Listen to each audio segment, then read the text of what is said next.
Hello and welcome one and all to the World Ice Hockey Championships 2013 edition. You're looking at the first three semifinalists. And out of this game that's going to be between Canada and Sweden, of course the fourth and final semifinalist will be coming out. My name is Mark Bearwold. I'm here tonight with Patrice Lefebvre. And this is going to be, well, of course, we're going to have a look now at the Canadian lineups, and it's going to be Mike Smith, number 41, between the pipes for the Canadian squad. We're having a look at Steven Stamkos there. He is the number 3 scorer so far in the tournament, and that's, of course, always makes head coaches very happy to have a lot of goal production.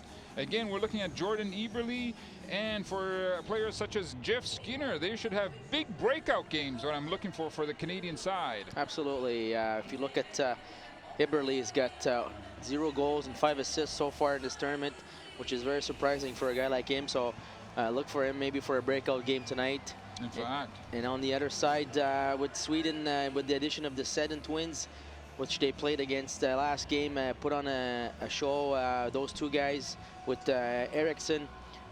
Look for some very good creativity on their part and some good offensive play as well. And Daniel and Henrik Sedin, they obviously upped the game for the Swedish side. And of course, it's going to be huge for national pride because Finland squeaked through into the semifinals, and of course that will actually get the Swedish team going. Here we're looking at the Canadians. They're obviously coming onto the ice, and they're going to be on with the red jerseys tonight, and Sweden will have their traditional yellow jerseys with the 3 crowns on them. Absolutely, big crowd there for Sweden, looking for the 7th Met on the ice, and I'm sure it'll be a good motivation factor for them. And just like you mentioned, Mark, with Finland having won and they're going to their semifinal show, they'll try to do the same thing here with against Team Canada. And anything could happen in this quarterfinal. Look at USA and Russia. 8 for USA, 3 for Russia. Who would have thought of that before? And of course, the Cinderella team of this tournament so far is Switzerland, who will be meeting up with the USA in the semifinals. And it will be Finland taking on the winner of this game here tonight. And of course, we see Enroth, number 1. He will be between the pipes for Sweden tonight. Absolutely. Team USA just going through a Russian team, and very surprisingly so. And like you said, Cinderella story from Switzerland keeps on going. So everything's possible on the ice. And as you say, look at that, Mike Smith, he's the number 1 goalie so far in the tournament. Enroth is number 3 in the tournament. And Patrick, you are absolutely right. This year, the big story has been the goalkeepers. A lot of goalkeepers are brought their top game for this tournament. Absolutely. If you look at Gerber from Switzerland, that's played unbelievable again today. Made a big save against Verbato on a breakaway to stop Czech coming back in the game 2-2, and he's been keeping the team every game they've played. He's been in there, him and Reto Berra, but he's been definitely the factor in every game they won. But the Swedes, they're scoring anemic. Not enough scoring coming out of the Swedish side. They have the good face-off men, and of course goals start with good face-off men. Canadians, on the other hand, have 2 players in the top 10 in the assists categories, which I always feel is extremely important, because if you don't get the assists, you're not going to get the goals. Absolutely. And you've got Steve Stamkos. He's number 3 in the standings for points, combined points and goals. And then Claude Giroux as well for Canada has been getting excellent production. And as we were saying before, we're looking for Eberle and for Jeff Skinner to have big breakout games. We're coming up to the opening face-off. Pat, who's going to win the opening face-off? Well, I'm going to go with, I've been always, I'm 0-4 so far, so I'll go this time with Sweden. Okay. No, they got a false start there. And the Canadians, of course, having out there you saw Steve Stamkos. He's one of the big scoring leaders.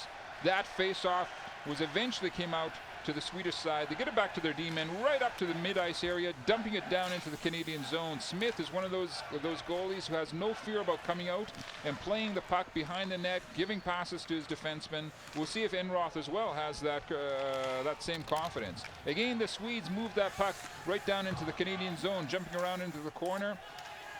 Players battling for it. We see number 3, Robida, Stefan Robida, bringing the puck up for the Canadians. It's dumped deep down into the Swedish zone. The Canadians bringing big number Andrew Ladd, number 16, working along the boards. Canadians obviously would love to get a quick goal right here to take the crowd out of the crowd factor out of the equation. Absolutely, you always want to start with the advantage, and especially when you're playing in front of the team's other crowd, you want to put a little bit, quiet them a little bit before in the beginning of the game. And that's why they're sending Eric Stahl, one of the Stahl brothers, number 12, is right down in there working for that puck. The Swedes doing an excellent job keeping possession right now with number 92, Landskog. Gabriel Landskog doing his best to get it out into the mid-ice area. He gets it up to number 11, Hjalmarsson, Simon Hjalmarsson, working it back to the D-men. Again, getting it up to the blue line, dumping it deep down into the Canadian zone. Smith working it behind the net. Back to their D-men. Jordan Eberle, number 14, is getting back in there, doing some defensive work for the Canadian side. The Swedes bringing big pressure right now with Hjalmarsson. But to no avail, the Canadians get it out in the mid-ice zone.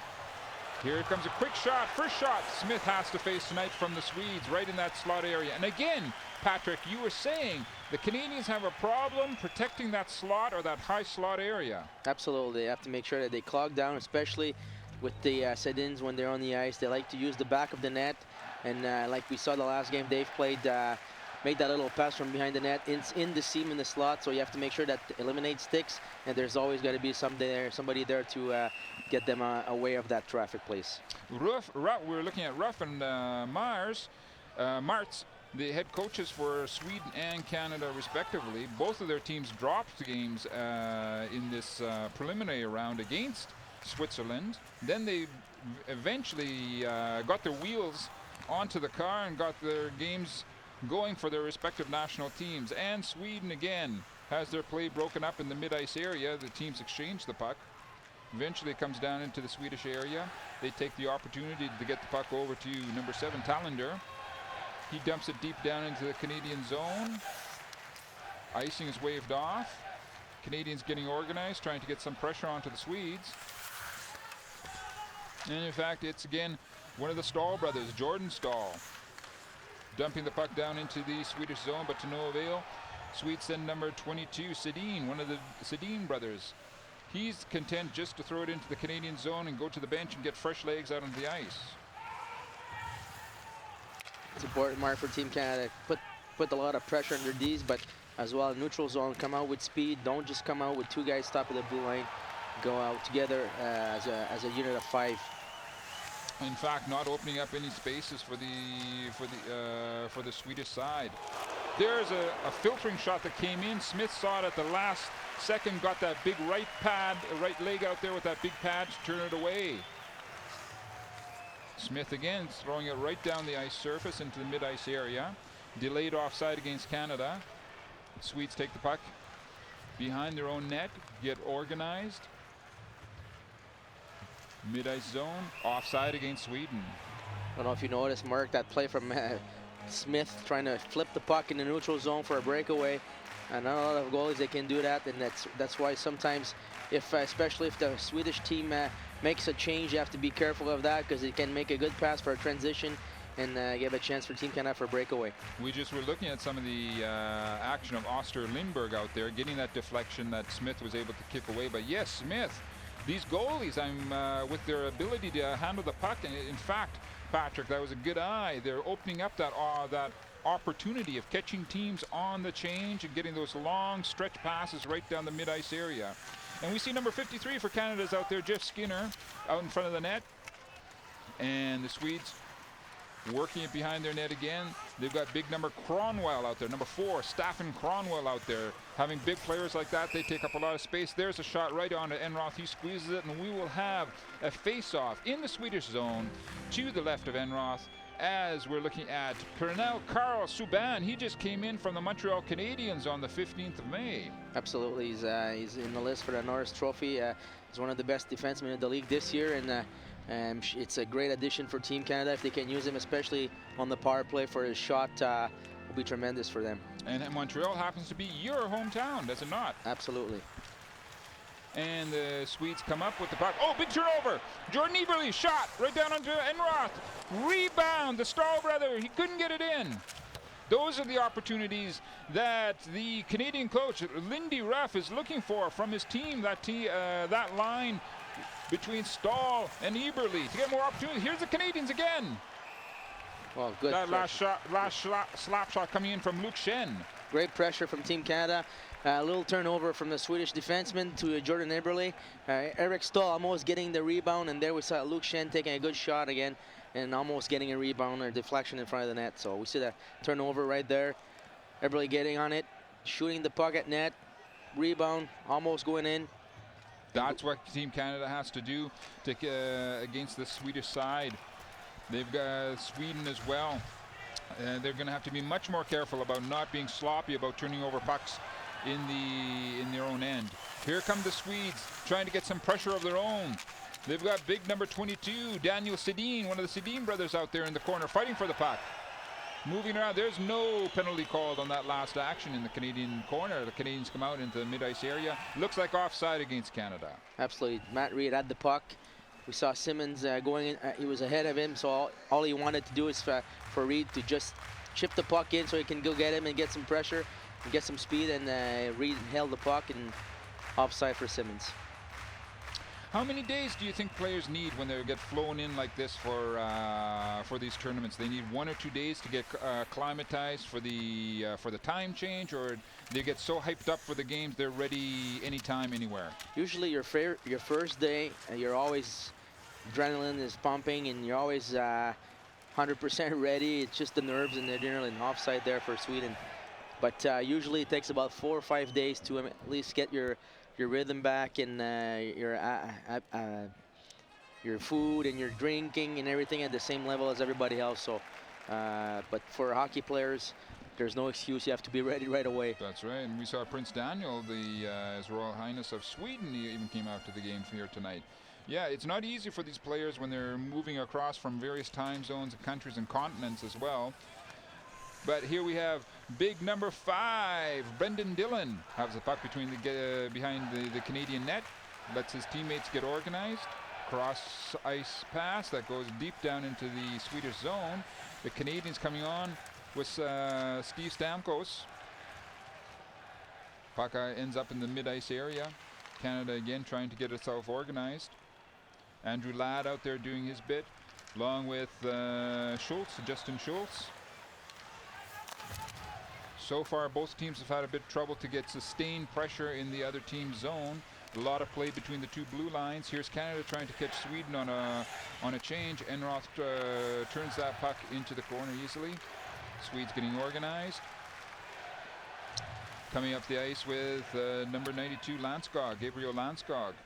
Good job by Matt Duchesne there, putting pressure on the puck carrier, making him lose the puck and creating a turnover in his own blue line. And it's all these things put together that makes the team, right? If you get 2 or 3 players that aren't doing that, there's a possible opportunity for the Canadians for a quick centering shot onto Enroth, the Swedish goalie. But yeah, if you have 2 or 3 players that aren't doing that, it creates holes. Opportunity for Jordan Eberle. Puck jumps out of the ice surface and we get a stoppage in play. Yes, but if you get 2 or 3 players who aren't doing those simple things, they're doing it constantly well, it creates the holes where the other team starts coming right through. Absolutely, everybody's got to be on the same page, and that's why the communication is so important as well, knowing where you're going to be or not. There's the Eberle here, great chance, try to go short side, top shelf, just put a little too much on it and went outside off the rink, but good scoring chance right there. And that's what Eberle has to get more into the game as well. No goals, 5 assists. It's good making the assists, of course, but you know he's the trigger man out there, and Canada wants him to start getting some goals, especially now that we're in the quarterfinals. And if you're late coming to our program, the other 3 semifinalists are Switzerland and USA, who they too will be meeting up in the semifinal. And Finland got through, and Finland will be taking on the winner of this game that's happening in Stockholm, Sweden, at the beautiful Globe Arena. Absolutely, big surprise again from Team USA beating the Russians 8-3, and nobody was expecting that. And then Switzerland kept on going on their Cinderella trail so far. They haven't lost one game in this tournament, and they beat the Czechs 2-1, deservedly so. They're doing a fantastic job, and we get a resumption of play in the Swedish zone. Swedes get pushed right back in, deep down into their zone by number 17, Wayne Simmons. He's been doing an excellent job throughout this tournament. Swedes are able to get it up into the mid-ice zone. Cross-ice pass over to number 22, Daniel Sedin. Dumps it in behind the Canadian net. They're working the puck along the boards to the left of the Canadian goalie, Smith. Canadians come up with the puck, moving up into the mid-ice area. Simmons going in after it. Enroth out of the net. Here comes a one-on-one situation for the Swedes. Number 21, Eriksson. Puck jumps out over the ice area again, and we get a stoppage in play. And there we have a look at Eriksson. Well, we just saw in the last play in the offensive zone for Team Canada, Stefan Obida getting caught there a little too deep, and they made a little chip pass on the board and almost got a one-on-one or against Team Canada. You don't want to make pinches for nothing without being 100%. You get the man or the puck. And the Canadians come up with the puck in their own zone. Moving it over to number 76, Subban, PK Subban. There was a good opportunity for Taylor Hall coming in with a good speed into the Swedish zone. The Canadians were keeping possession. Here's an opportunity for Sweden. The Canadian defense recovers from a dangerous situation. The puck ends up behind the Canadian net, but as Patrick was indicating to me, there was no Canadian covering in front of Smith, the Canadian goalie, and Sweden had a player completely free. Absolutely, they have to be careful of that. That's why I said communication's got to be really important. Read off each other, and if your teammate is in the back with one player, that means one player is free. So you got to make sure that he's be in front of the net. There was some of the Swedish fans were saying that the Canadian player got to stick too high up into the air to knock down that puck, but the referees say play on. There's a snapshot coming in from the point onto Smith. He kicks it into the right-hand corner. Swedes working it hard along the boards. Canadians able to come up with the puck from Claude Giroux. He's been having an excellent tournament as well as far as point production. He's a good player. He's a captain of the Philadelphia Flyers, a good leader of that team, and him and Stamkos and Ladd have been doing the best. Have been the best line in this tournament for Team Canada so far. And again, there's a lot of work along the boards. We've been saying that the referees throughout this tournament are very stingy about handing out face-offs in the team zone when they say to the teams, work it out amongst yourselves, working the puck up and down the boards. And the Swedes come right back in with number 22, Daniel Sedin. And we're seeing it right there again. Both teams have to figure it out amongst themselves about for getting the puck out, and it's kept in the Canadian zone. Here come the Swedes. The rebound goes out into the mid-ice area. Jordan Eberle on the right-hand side of the ice, keeping possession. He dumps it back down into the corner, but it comes out into the mid-ice area again. Back to Eberle. Comes along, no offside. Perfect example there. Team Canada's got to play the simple play that usually Team Canada does. That's every time you have a chance to put the puck at the net, you do it. Don't do little passes like that like Duchesne did. Somebody's at the front of the net, you shoot the puck, hope for a rebound or deflection, but don't try to make those little fancy plays because it's not going to work. And we're having a good look at Jordan Eberle, number 14, as well as Brian Campbell. Jordan Eberle, he did his junior at the Regina Pats in Regina, Saskatchewan, and then moving on to the Edmonton Oilers. And we get a resumption of play just outside of the Swedish zone, back to the Canadian defense, or puck over the mid-ice line. And we get a big body check onto number 17, Wayne Simmons. Teams working it in behind the Swedish net. Canadians coming up, being a bit more aggressive. Between these two teams, we could see a lot more body contact. Oh, here's an opportunity for the Swedes. Oh, it was a 2-on-1. Number 92, Landskog, doing his part. Catching the Canadian D-men again. Oh, what a bad pinch by PK Subban. Oh, and the Canadians looking a bit scrambling in front of their net. The Swedes are bringing the big pressure right now. Smith trying to work the puck maybe a little bit too much behind the net. Lucky there was no penalty for tripping. Ooh, some more contact. I think we're going to see more body checking and more physical contact in this game. Here comes the Canadians, and Roth turns that puck into the right-hand corner.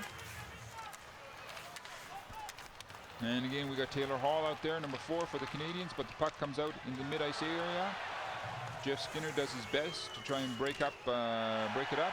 And again, we see Smith doing a long clearing pass right up the mid-ice area, trying to catch the Swedes on a change. Canadians are content to throw the puck down into the Swedish zone. Jeff Skinner in there, going after Johan Fransson, number 10. Fransson handles it easily out into the mid-ice area. Swedes seem to be picking up the tempo a little bit in this last couple of minutes. Absolutely, since they've had that scoring chance on 2-on-1 with a bad pinch by PK Subban on the boards there. There's been some action and people are getting into it now. So, and there's a long wrist shot that comes down into Enroth, the Swedish goalie. And let's have a look at some of that. That's the last play that you were just talking about. Absolutely, bad pinch. If you're gonna go, like I said before, you're gonna go for a pinch. You're gonna make sure you get 100% the puck or the body. And PK get the 2-on-1. They almost scored, and we saw again the chance from Sweden after that put in pressure. And here's Smith trying to work the puck too much, and that could have been a tripping call. Absolutely, very lucky on that one. And we have the face-off in the Swedish zone. The Swedes, one of the good points of the Swedish game so far, so as Lundqvist, is that they have very good face-off men. They've got a very good percentage of winning the face-offs throughout this tournament. Like I was saying, they're very anemic from the scoring point of view. The Canadians win the puck. It's back to the point. Wrist shot coming in from number 19, Schultz, going high. Swedes handling that, throwing it down into the Canadian zone. It's the Canadian defenseman Schultz picking it up, working it over to his companion, number 5, Dylan. He did a long slap shot down onto Enroth, bouncing puck in front of the Swedish zone, Swedish net, handled easily.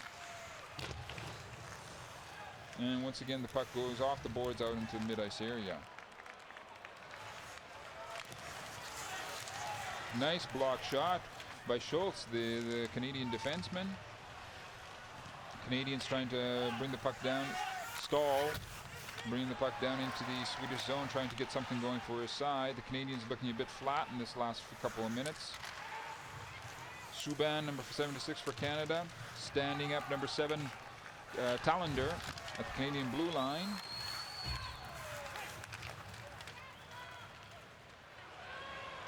Here comes number 9 from Canada, Duchesne, Matt Duchesne. Here's an opportunity. What a play by Duchesne. What a burst of speed just to get the puck, the battle one-on-one puck. Made a great move to himself to get the puck. Looking for a pass to Eberle. Didn't see that there was a defenseman between the two. Took a good backhand shot. Great, what a great play by Duchesne. Watch it again, how it develops. Mishandled at the mid-ice area. Look at Duchesne. He just comes down there and creates his own opportunity. Puts his backhand up, Enroth had closed it. That's how you create your own opportunities. There's the difference between the teams who are going to go on to the semifinals and the finals. Absolutely, what a play by Duchesne. He's one of the most electrifying young player in the NHL, and he's made some highlight goals in this tournament so far. And if you look at a guy like him, like Patrick Kane, like Steven Stamkos, for example, the NHL, all young kids that are so talented and so quick and have a sense of goal that is unbelievable. And that's exactly what Lindy Ruff wants out of his players tonight. And Per Martz is communicating to his Swedish side as well. Don't get caught up into those situations that create 2-on-1, 1-on-1, or even breakaway for the Canadians, because you may get away with it once, you may get away with it twice, but sooner or later you're going to pay the price. And we get a resumption of play in the Swedish zone to the right of Enroth. The Swedish goalie comes out to the D-men, Canadians, but it's broken up by the Swedes. Coming in on a 2-on-2 situation. No offside against Sweden in that situation. There's the puck coming down onto Smith. Lots of bodies out in front of the Canadian net. Canadians getting possession of the puck and working it over to Dan Hamnius. And again, we got Wayne Simmons looking to drop the puck off to his teammates. Winds up deep down into the Swedish zone and behind the Swedish net. Swedes taking their time. A long stretch pass out into the mid-ice area. And not handled all that well by the Swedes, and it ends up on Stefan Robidas, the stick, and he takes a long slap shot right back down into the Swedish zone. Working along the boards behind Enroth, the Swedish goalie. Being very aggressive, the Petter Granberg, number 8 for Sweden. Great defensive job on Claude Giroux, absolutely. And the Swedes themselves now say it's about time that we have a go at the Canadians, but the Canadians say not just yet. And the Canadians again bring it right down. We've got number 28, Giroux, Claude Giroux. His shot bounces off the boards all the way down the ice. It's picked up by Jay Harrison. And he puts it off to PK Subban. Here's a good opportunity. Good wrist shot on Enroth. Puck bounces around in front of the Swedish net. Canadians can't keep it in. Jeff Skinner throws it right back at the Swedes. Last one, we just saw a perfect example of what PK Subban can do, and going hand to hand with his speed and his stick handling, and he's got that great release that is always dangerous. And it's Jeff Skinner bringing it down, throwing it around the other side of the ice, picked up by Taylor Hall. Possible opportunity for Sweden there. Canada tries a quick turnaround to Jeff Skinner. And Duchesne is out in the corner trying to bring up the puck. It's out for the Swedes now, trying to get a 2-on-2 situation.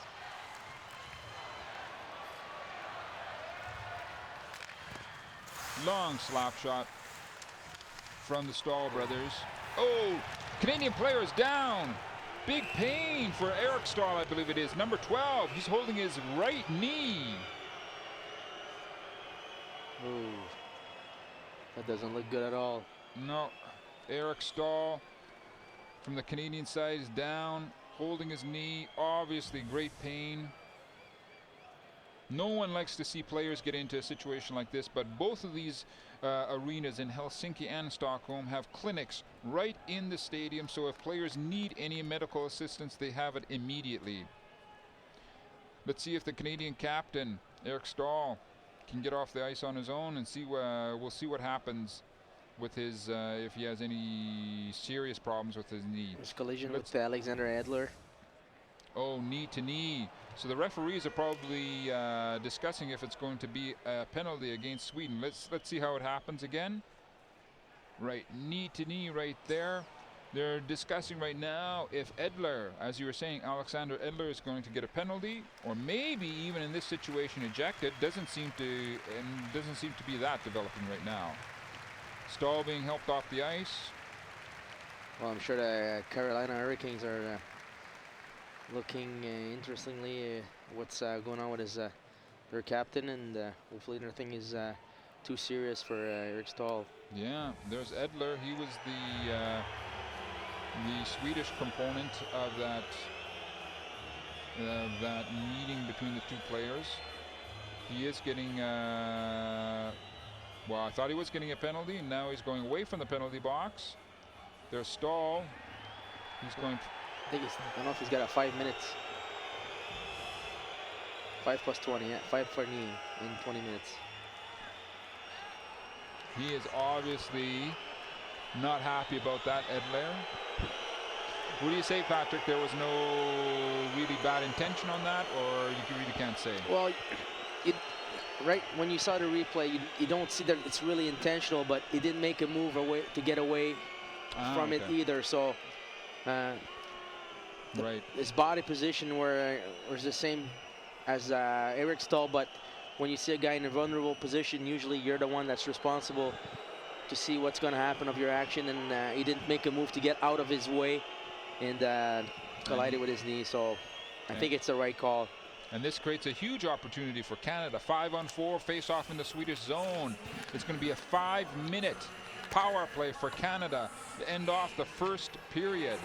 This is a golden opportunity for Lindy Ruff and his team to take a lead. This will be obviously a huge test for the Swedish side. Absolutely. Team Canada's got a 5 minutes power play. They got a lot of time, so they can't rush things, but they got to work hard too. They got to have communication, because Sweden is very dangerous too. They can create a lot of scoring chances even at 4 guys. So Team Canada's gonna have to work hard in that for sure. Team Canada having a bit of a problem getting that puck into the Swedish zone. In fact, play is whistled dead right now. Obviously, the hometown crowd, the Swedish fans, are not very content in what has happened in the last couple of minutes.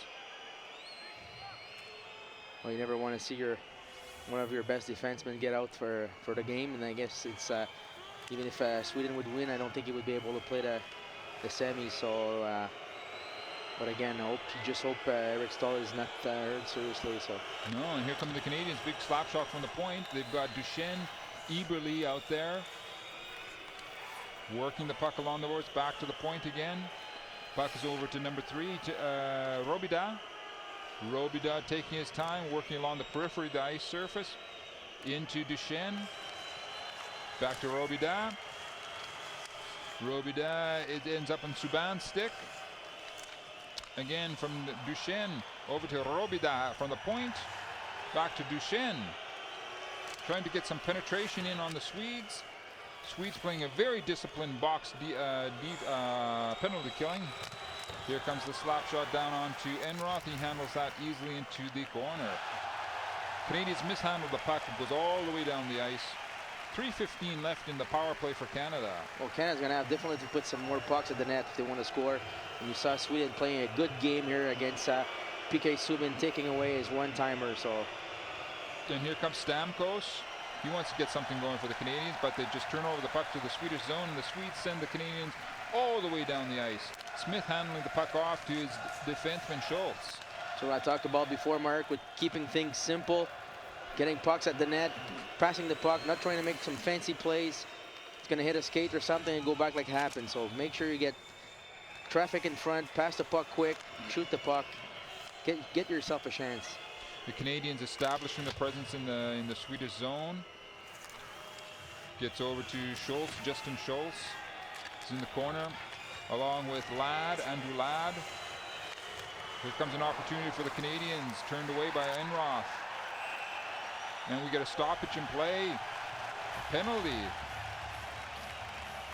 We saw a great scoring chance before with Giroux and Stamkos. Great save by Enroth, and then I think it was a little bit of hooking by a hooking situation. Yeah, hooking by Andrew Ladd. The assistant captain goes out and gets himself a 2-minute penalty. I'm not too sure about that one. We'll have to see the replay. Right there. Yeah, that's what they're saying. That's again, of course, it's a big difference between international hockey, what is a penalty, and what we see in other leagues around the world.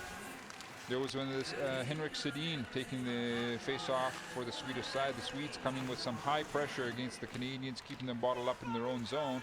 Just under 150 left in the penalty situations. It's 4-on-4. This opens up the space for the really big speedsters, such as number 14 Eberle out there for the Canadians. Puck ends up behind the Swedish net. Swedes come up with the possession. Let's see what the Swedes can do now. With number 22 on their side, Daniel Sedin. He works it back to his D-man. They get some fresh legs out on the ice. It's a 4-on-4 situation now. And just over 45 seconds left in the first period. Canadians getting their play broken up in the mid-ice area again. It goes back to Ryan O'Reilly. And again, Subban trying to get some sort of pressure on the Swedish net in these dying seconds of the first period.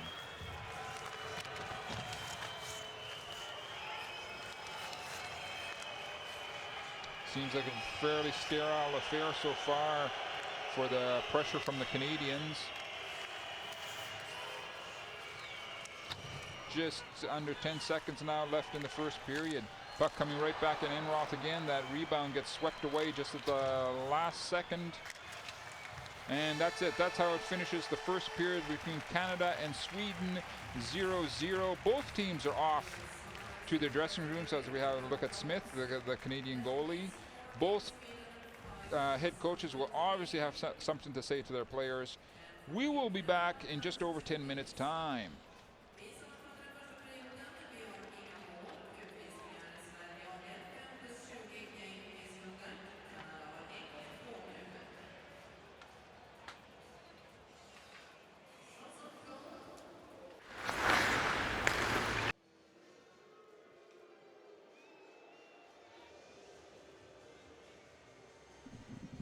Hello and welcome back to the start of the second period between the last of the quarterfinals in this 2013 World Ice Hockey Championship between Canada, as you see going onto the ice right now, and Sweden. Patrick, what were the coaches saying to their players between the periods? Well, I think for Team Canada, they gotta get some more shots at net and create a little more offense, going with speed in the neutral zone and keeping things simple, keeping things wide and crashing the net through the middle, and having even the net drive from the fourth man coming. For the Swedish players, I'm sure that they're gonna say, keep putting pressure on the defensemen, keep putting speed in the neutral zone against those guys, and make sure you take advantage of that slot area, which is pretty much free. So not a lot of action, I thought, in the first period. I thought I was gonna see more action than that, than the 5-minute stint, but hopefully we'll get some more exciting action in the second. And of course, Canada starts off the second period with a power play because of the altercation between Alexander Edler. He got himself a 5-minute penalty plus 20 for kneeing against the Canadian player, one of the Stahl brothers, and we also have a Canadian in the penalty box. So they're keeping company one another. Okay, 4 minutes for Angel Lab. We probably missed something there, but I think it's a 4-on-4. Maybe it's just that hooking penalty that he got right at the end of their power play. Right at the end of the period. There was penalties coming one on top of another. Okay. So we're going to have a 4-on-4 situation again. Again, this favors the Speedsters on this large ice surface. Opening face-off goes to Sweden. Moving it back into their own zone behind the Swedish net. Now they get organized. Over to Granberg. He brings the puck up on the ice surface. Quick slap shot down onto Smith. That jumps up. And we get a stoppage in play immediately, and we'll get a new face-off to the left of Smith in the Canadian zone. Usually the Swedes have a set-up play for the face-off in the offensive zone, 5-on-5. So I don't think they'll be able to do it. See them talking with the Ds, but won't be able to do with that 4-on-4 one. Swedes win half of that face-off, but it's picked up by Dan Hamhuis, bringing it deep down into the Swedish zone. Canadians buzzing around the Swedish net. Hamhuis keeping the puck down into the Swedish area. Goes over to the other side. 10-second power play for Canada there. 5-on-4 for Canada. Here comes the one slap shot. Goal! Canada! Look at that! There you sit, Mark. Simple play. Puck to the D's. Shot. Somebody in front. Deflection, I think, from Steve Sankos. There you go. And it looks like Steve Stamkos picking up a goal, the first opening goal and the only goal so far. Let's see how it develops. Right from the point area. Puck goes right back to the point. Canadian one times it. Coming in. Deflection. We'll see it again. There's Stamkos, gets the deflection, goes, and it works again. Ladd working back to the point, slap shot. Stamkos gets the deflection, goes by the right of Enroth into the net. It's 1-0 Canada. Simple play, puck's at net, puck up to the D's. Use your shot, get in front. It's exactly same thing happened here. So, good job by Team Canada for that goal on that one. Exactly, and that breaks the stalemate. The power play is over now. Both teams are at full strength. As we have the Swedes keeping possession with Landskog keeping the puck in the Canadian zone. And his teammate Cronwell works it behind the Canadian net.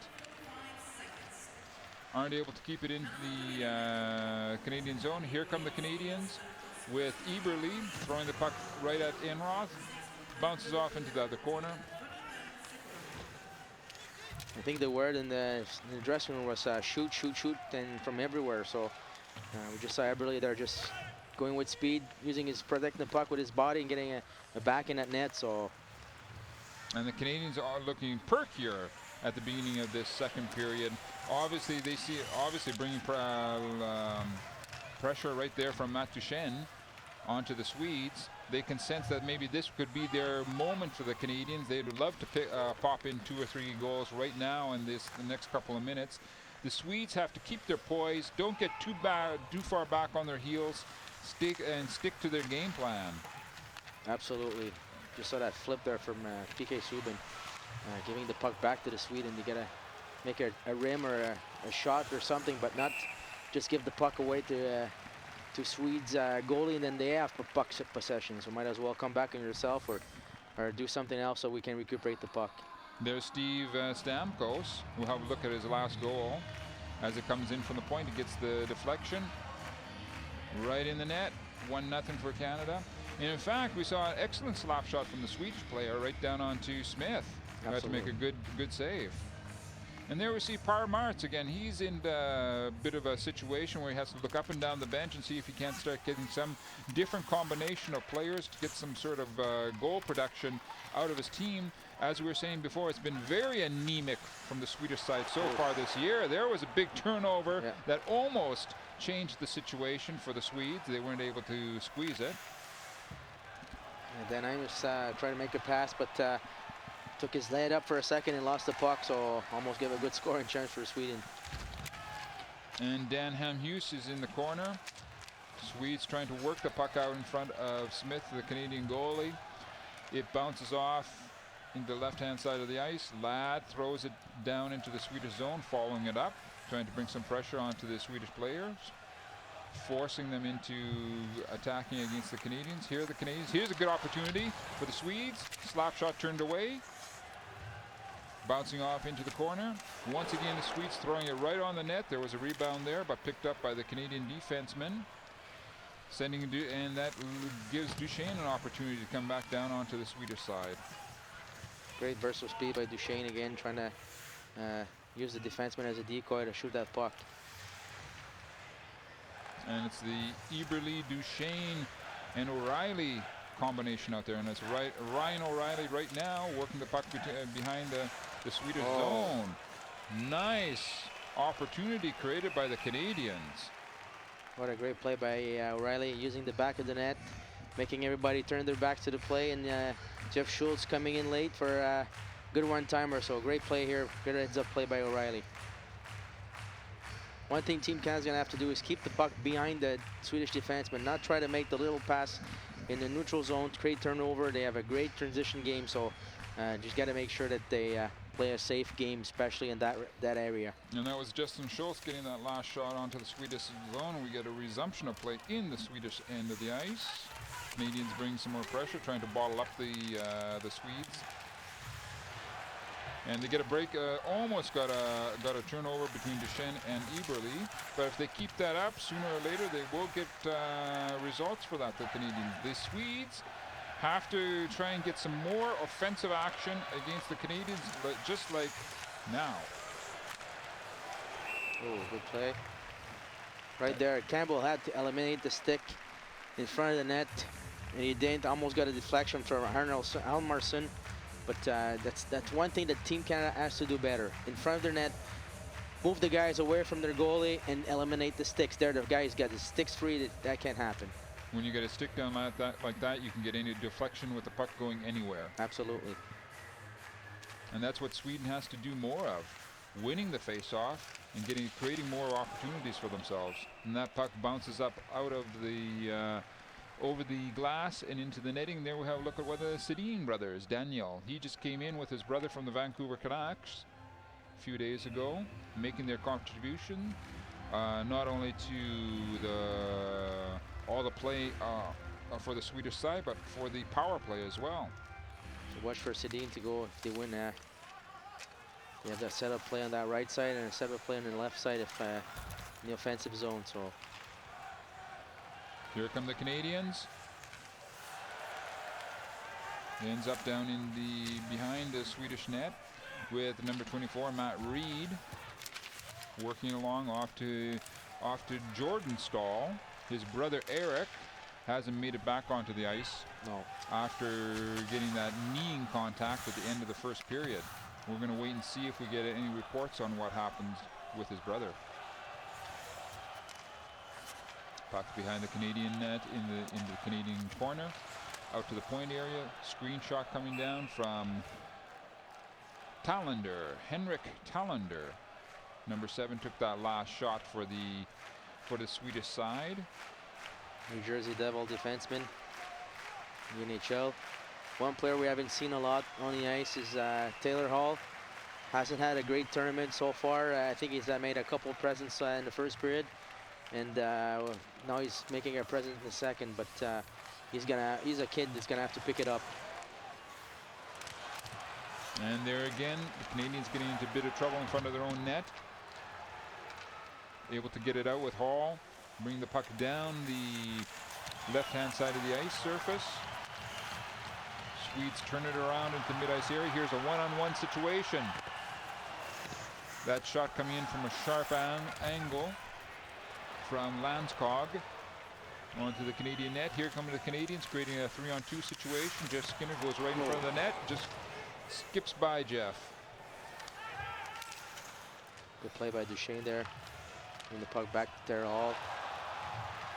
Here come the Swedes trying to create an opportunity. It was broken up with the Canadians. Breakaway for Canada. Denied. There was number Stamkos, number 91, denied by Enroth. Big breakaway for the Canadians. It's one thing I don't understand, and I've said it before in this tournament. When you have a guy like Stamkos, his weapon is his shot. You try to make moves like that. Now the goalies are so good, having to spread their legs and covering the post with both legs. It's so hard to put that puck deep. So he's got his great shot. He's got to use it. He tried to slip it in underneath the pad of Enroth. Maybe he should have went high up into the corner, or as you're saying, take your shot. But we get a resumption of play in the Swedish zone after a Canadian breakaway. That could have created a bit of a cushion for the Canadian side, but it's still 1-0, just over 14 minutes left to play in the second period. Swedes trying to look for that long stretch pass. Ends up on the Canadian player's Schultz's stick. And they're content just to throw it deep down into the Swedish zone.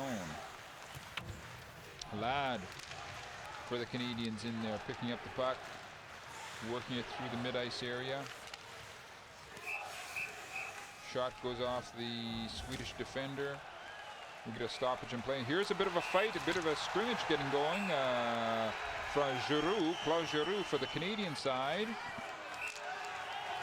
Stamkos is getting in there, getting an exchange of opinions between the various players now. The referee's getting a bit with Lundqvist. Number 20 from the Swedish side, Joel Lundqvist is involved, the assistant captain. And we're going to get some penalties coming out of this situation. We'll see exactly what the referee decides.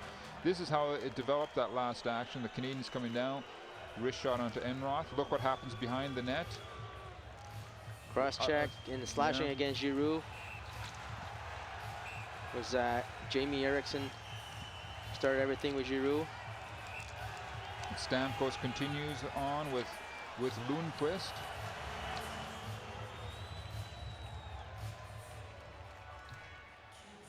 when their referees are sorting out all the various penalties and how the situation is going to be. Play will resume in the Swedish zone with Canada up 1-0 on Sweden with 13:40 left in the second period. Be a 4-on-4 situation. 4-on-4. Stamkos is in the penalty box along with Lundqvist.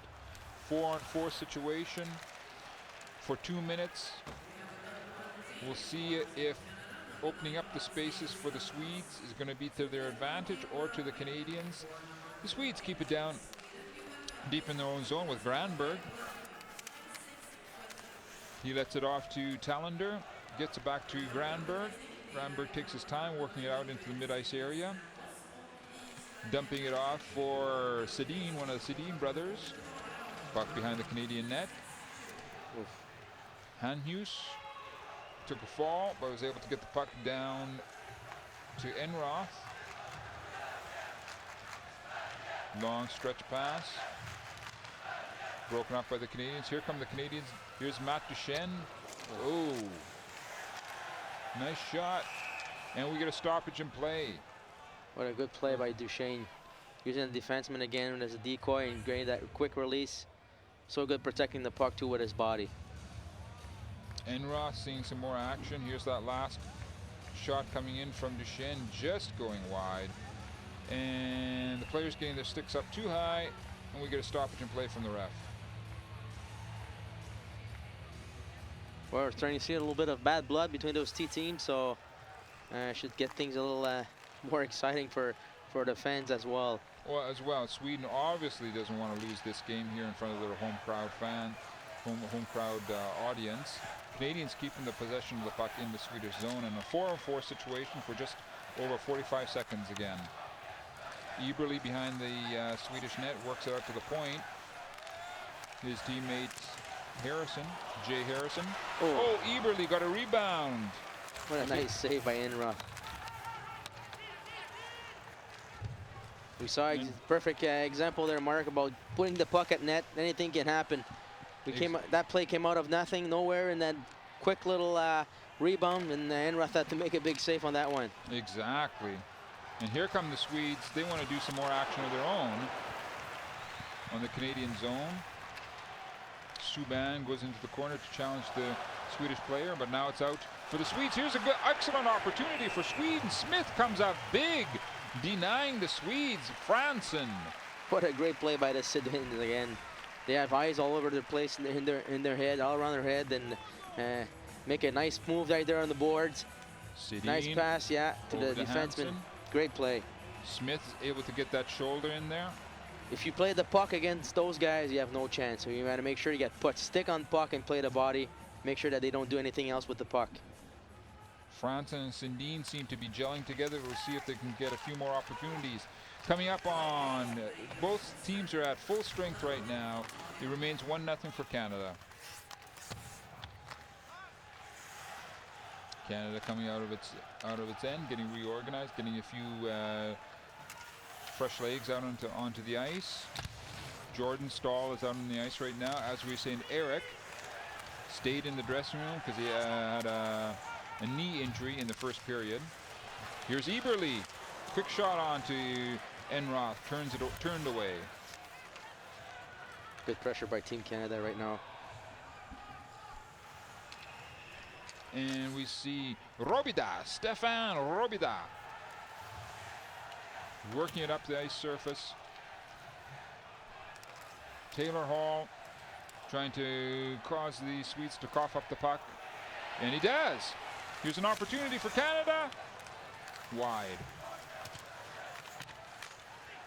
Taylor Hall again from behind the Swedish net. Here's another opportunity for Canada. Big scramble in front of the Swedish zone.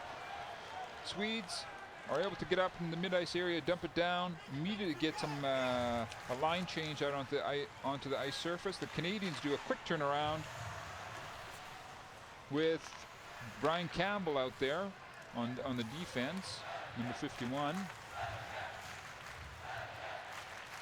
There was good pressure by the kids lying there before that with Eberle, Duchesne, and Hall. Ladd gives a good body check right behind the Swedish net. Luke Shen responds for the Canadians, getting the puck up to his forwards.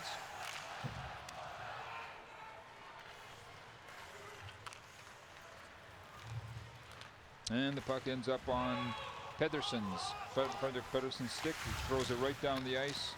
His teammate Thornburg follows it in. Swedes go for a change. Canadians keep possession behind their net.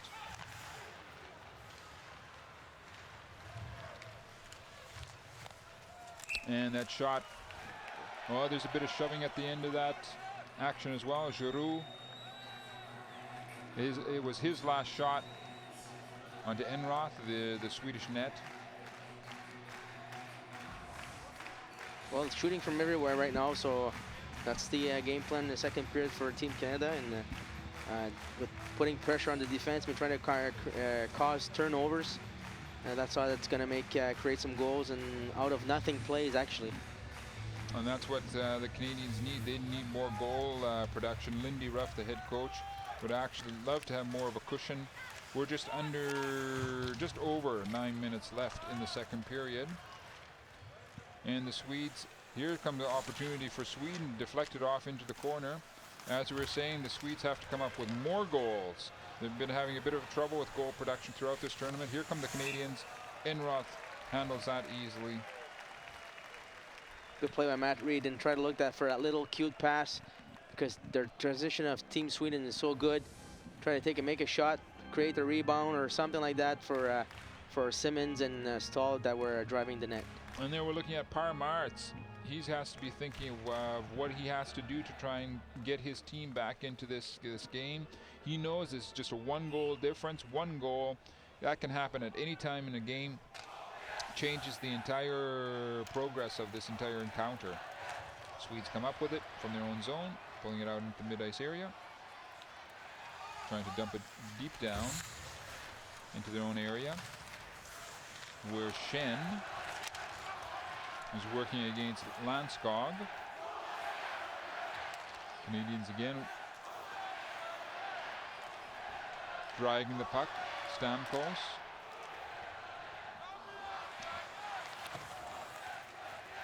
Swedes responding by bringing it in deep down with Landskog into the Canadian zone. Big players like Landskog, number 92 for the Swedish side. When you have them down to the corner, it's tough to move players like that off the puck. Absolutely, that's why you always have to be first, win your battles, and if not, you have to try to contain him. Don't try to out-muscle him, just contain him and keep trying to face the boards all the time. Stamkos off to Taylor Hall. We've seen more of Taylor Hall in the second period so far, and he's getting more production as well, more shots, creating more positive situations right there, giving that second effort for the Canadian side. Here come the Canadians again. Wrist shot going wide from Claude Giroux. Oh, nice pass. Just went wide. Steve Stamkos could have had himself the second goal and his second goal of the night.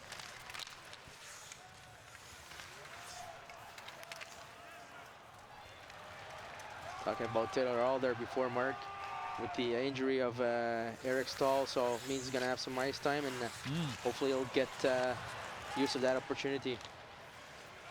That's right. He seems to be responding to the call from Lindy Ruff so far. Absolutely.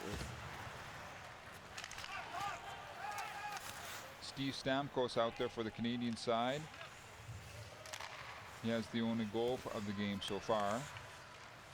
Swedes again working in their own zone and getting their attack organized.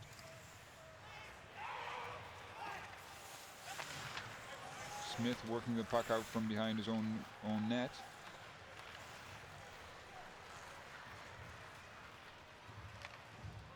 And the Canadians dump it down into the Swedish zone. And it's met there by Fransson. They're trying for a fast break out of their own zone, but to no avail. Here come the Canadians trying to catch the Swedes on a slow line change with Matt Duchesne out there dragging the puck behind the Swedish net.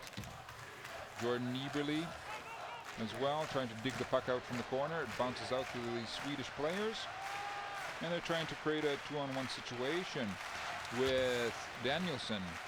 His shot goes wide. Jordan Eberle pops it out to the Canadian teammate, and Matt Duchesne follows it up. The teams have changed the puck in the mid-ice area. Off to O'Reilly, Ryan O'Reilly, number 91.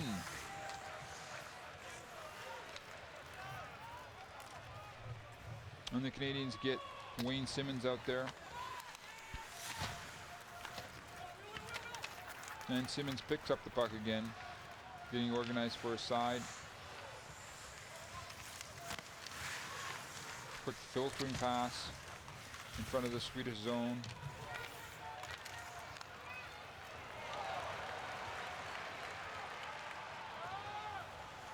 Swedes send in number 10, Franson.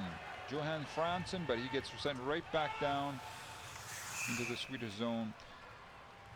And Matt Reed, number 24 for the Canadians, comes down and forces Enroth to cover the puck. And we get a stoppage in play right now. Canada walked into this tournament ranked number 5. And Sweden came in ranked number 4.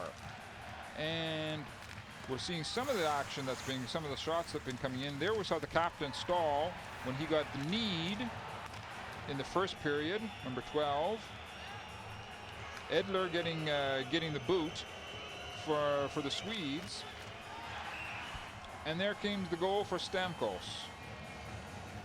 We've talked about getting some shots at net, and Stamkos was in the slot area and just put his stick on it, and good deflection.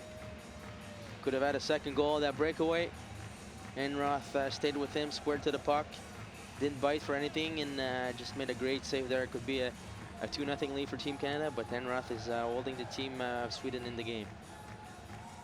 Next few minutes could be crucial for this entire game. If Canada, with the last 5 minutes in the second period, another goal, taking a 2-0 lead into the dressing room, would mean loads for the Canadian side. There we see the 3 crowns that are on the front of the Swedish jersey.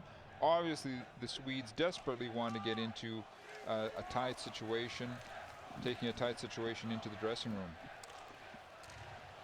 And to that effect, the Swedes bring it right at the Canadians. Schultz goes down for the Canadians in their zone, and it's a delayed penalty against the Swedish side.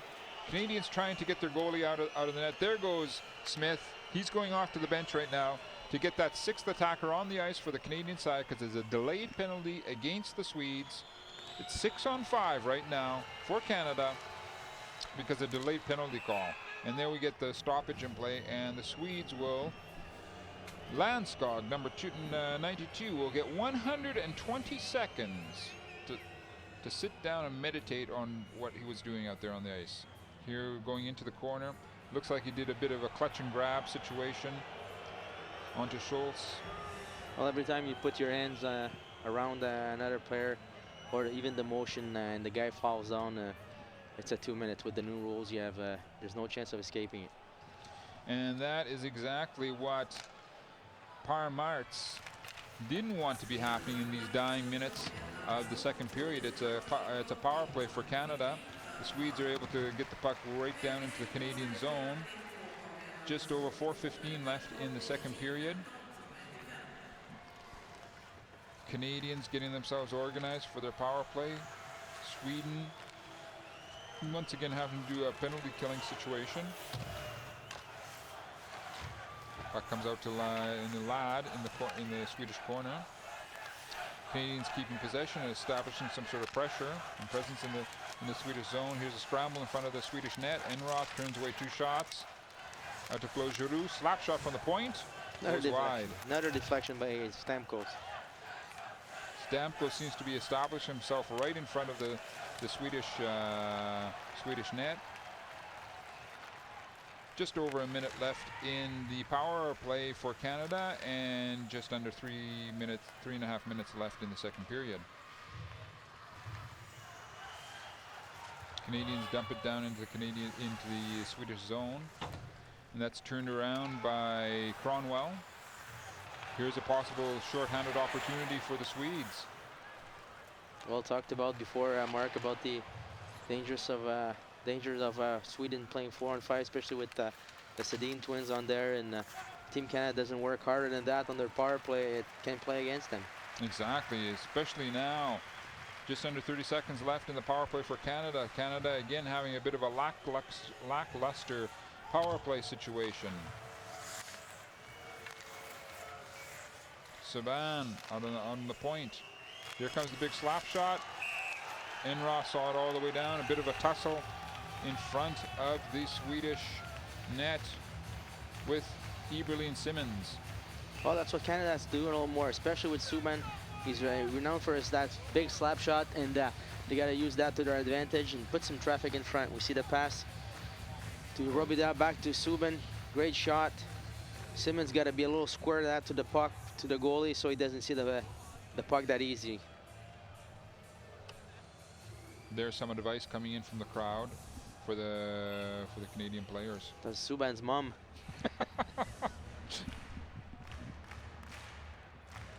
And we get the face-off in the Swedish zone. But the referee wasn't happy, so we're going to do it all over again.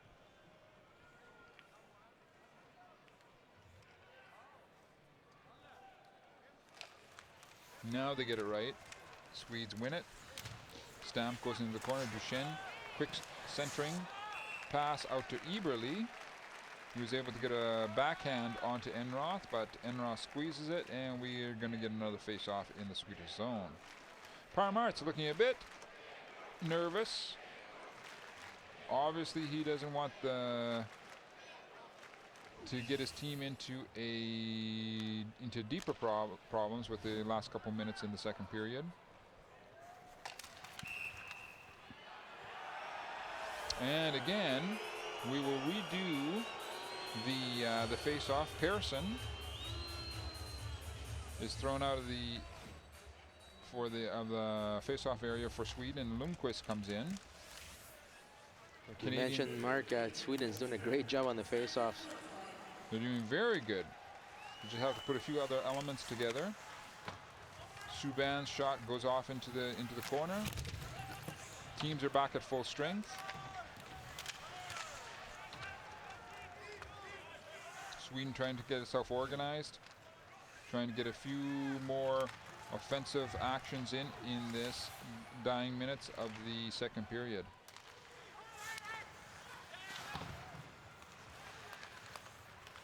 And here come the Canadians. Stahl. Snapshot onto Enroth. He covers it up again. And there's Jordan Stahl. His brother, as we said again, remained in the dressing room after getting kneed in the first period. Playing from Sweden, arguing about guys making head moves if they're being hooked a little bit. So just a show of frustration by the Swedes. Exactly. They've been doing all that they can possible, but they just can't get any type of real pressure or penetration or a number of good scoring opportunities on the Canadians. Let's see what they can do now. 1 minute 30 left in the second period. That was a good snapshot coming in from Thornburg, but easily handled by Smith. We will now have the face-off in the Canadian zone to the left of Smith. There's Thornburg.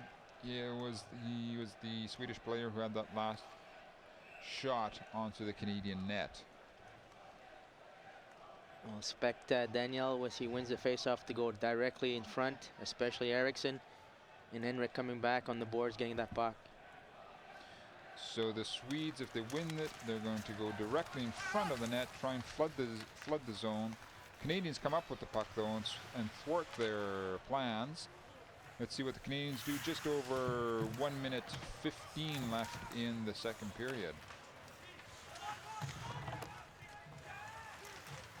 Puck still in the Swedish zone. Working along the boards with Ladd and Giroux. Swedes are able to come up with the puck.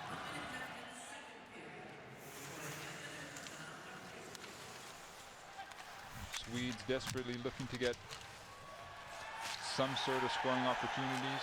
Crowd saying that there was a bit of a possible penalty against Canada behind the Canadian net. The referees felt differently, obviously. Swedes again looking for a long stretch pass to try and catch the Canadians off guard. Just over 30 seconds left. There's the slap shot coming in from the point. Smith handles that easily.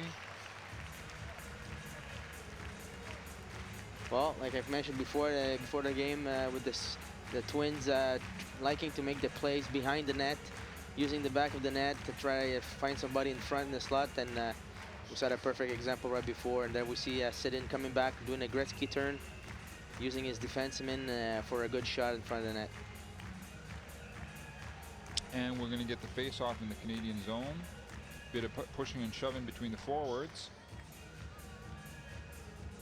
Referees get things sorted out. Lindberg gets waved out of the face-off area for Sweden.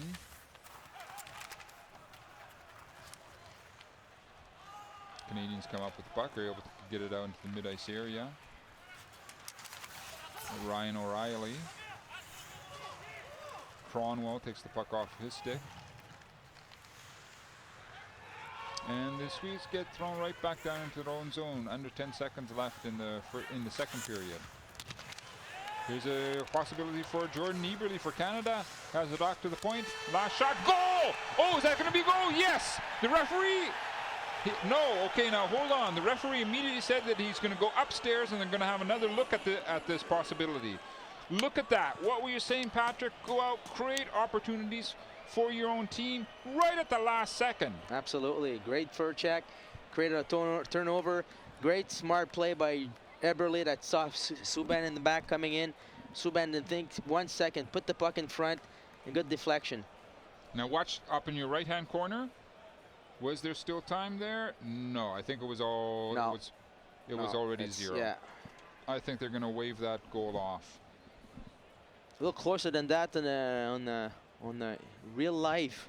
Yeah, but no, I think they're going to wave it off. Obviously, it had come to zero before that puck went in.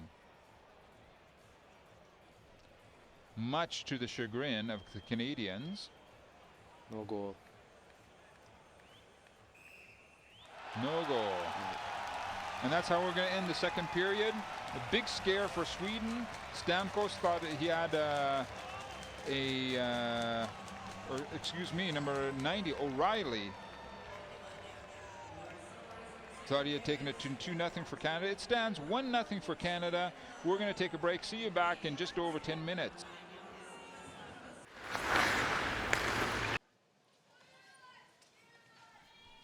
Hi, welcome back to the start of the third period. We're watching Canada coming back onto this game with the lead. They're leading 1-0 in this game so far. They thought they had the second goal just at the end of the second period, but they were just about 1 or 2/10 of a second late in getting that puck into the net. And here we're looking at the Swedes coming back onto the ice. They're going to have to solve the Canadian puzzle. Absolutely, they're going to have to come out way harder. Put a lot more pressure, use the weaknesses of the Team Canada, so their defense. Make sure they put a lot of pressure on their defense, put the puck behind them, and go at them with speed. And try to get some momentum and get the fans behind them, get the fans into it. So it creates a little more atmosphere, a little more momentum for the Swedish team. And Per Martz must have been telling his Swedish players, go and just basically set up camp in the Canadian slot area. The Canadians so far in this tournament have had a big problem covering that slot area, and that is possibly where the Swedish can get their chance to pull themselves back into this game. Absolutely, and that's the thing. They have to take advantage of it. They have to put a little more players, more shots at net, and get a little more traffic in there, and hope for a rebound or deflection, and get a greasy goal like we say back home in Canada. Well, Smith obviously doesn't want that to happen, and Enroth, he wants to shut down shut the doors on the Swedish net as well. But the Canadians were starting to come after him at the end of that second period. And in fact, the referee for that possible second Canadian goal. Immediately he gave a goal, and then he changed his mind and he says, we're going to go upstairs and have a look at it, and it's a good thing he did because it was late getting into the net, and it keeps the situation 1-0 in Lindsay Ruff's, the Canadian head coach's favor. And here we are, we're coming up to the third period. The Sedin brothers, obviously the Swedes are going to be looking to those brothers to get some production going in this third period. And the face-off goes to the Swedes. Playing the puck between the defensemen. Off to one of the Sedin brothers right now. Quick centering pass in front of Smith, the Canadian goalie. Back to the point. Swedes working it along the boards, trying to draw the Canadians out of position. Canada is able to get possession of the puck, bringing it out into the mid-ice area. And offside against Canada.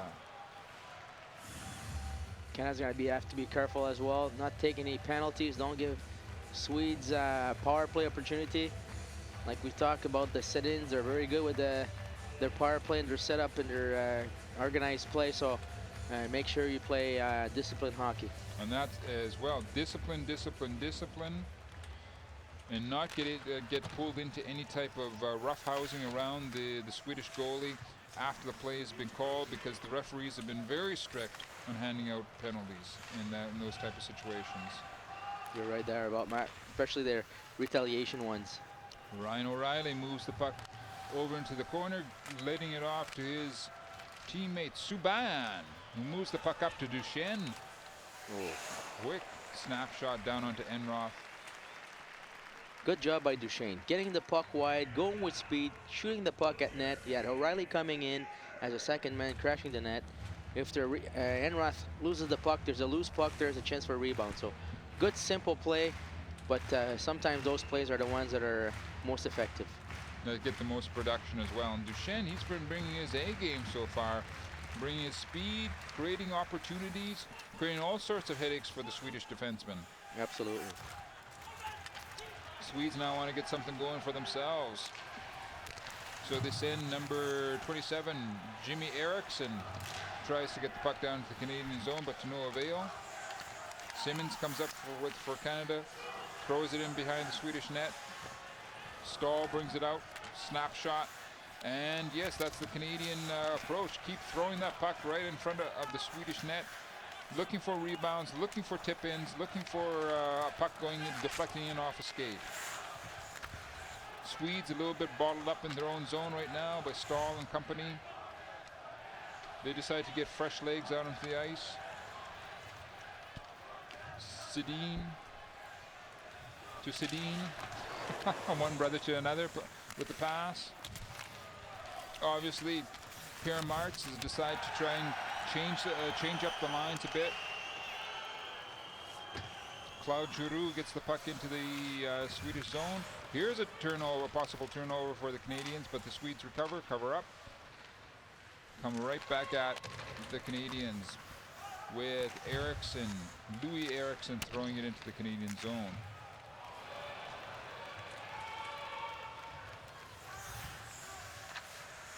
There we see Steve Stamkos being first onto the puck. Good job there by defenseman from Sweden, Granberg, on Stamkos, and then just putting his stick out there for Giroux, so he lost the puck for a second. Canada again bottling up Sweden in its own zone. Taylor Hall keeping Talander behind the net. Canadians would get a big turnaround now. Comes Taylor Hall throwing the puck at Enroth. Bounces up over the glass into the netting. We get a stoppage in the play. Well, bad pass by Henrik Talander coming out of his zone. Gave the puck right back to Team Canada. Had a chance to create a counter-attack, and unfortunately Taylor Hall's shot was deflected outside. Right now in these type of situations, often teams look to their captains to rally the troops, to get the players on the same page of the book. Canada lost its captain, Stahl, who was hurt in the first period. And now we see Jordan Eberle bring the puck into the Canadian zone, but it jumps up out over the blue line. The Canadians are going to have to do it all over again. Team Canada's gonna have to be careful with those little passes there, like Eberle did. Can create a turnover. You got to keep the puck behind the defenseman. If you don't have a play, you put it behind them and get a good forecheck going. Here comes Sweden. Long slap shot down to Smith. Bounces into the corner. Kronberg takes the Canadian defenseman off the puck. Bounces out into the mid-ice area. Swedes able to keep possession of the puck.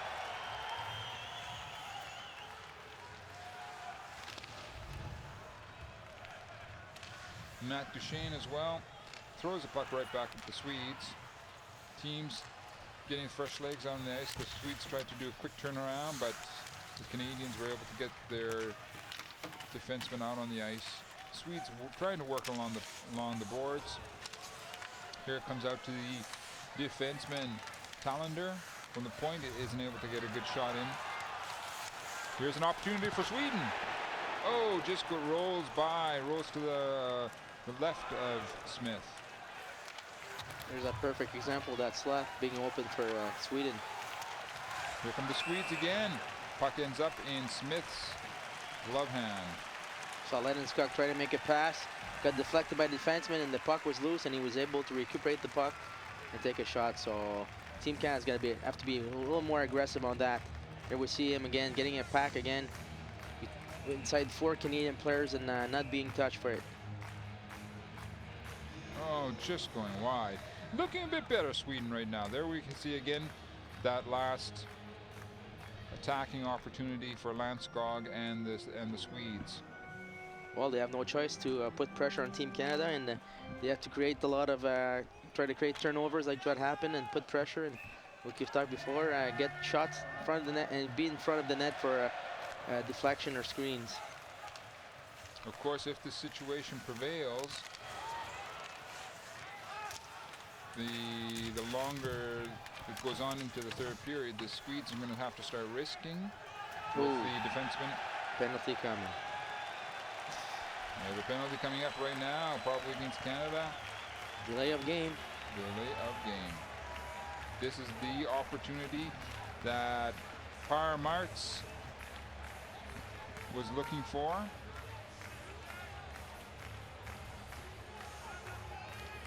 And it's going to be Dan Hamhuis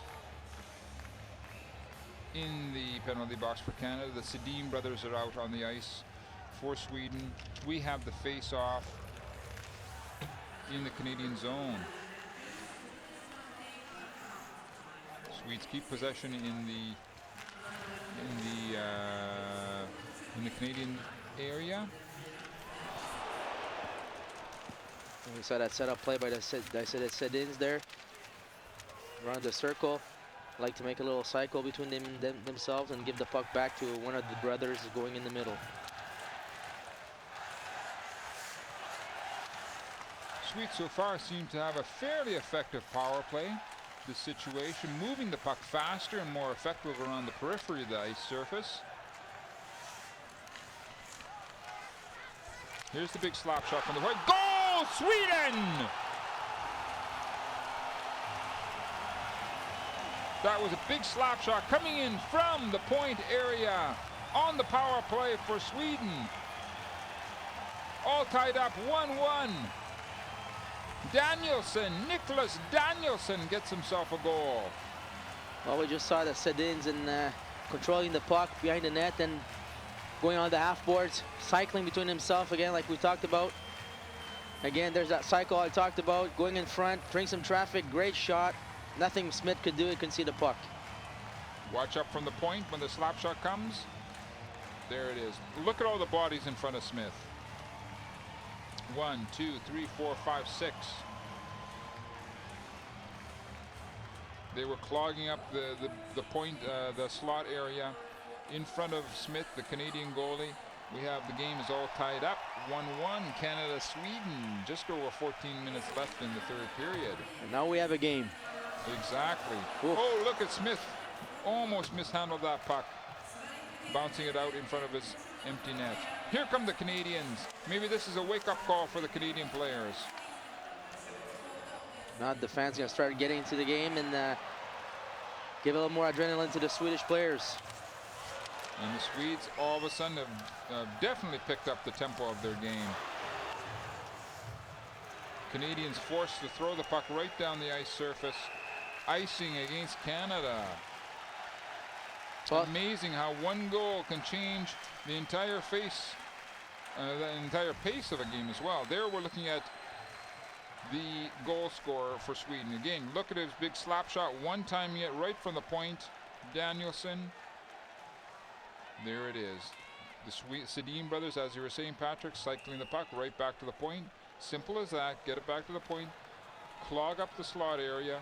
Take away the visual field from the goalie. And they got themselves right back into the game. All tied up, 1-1.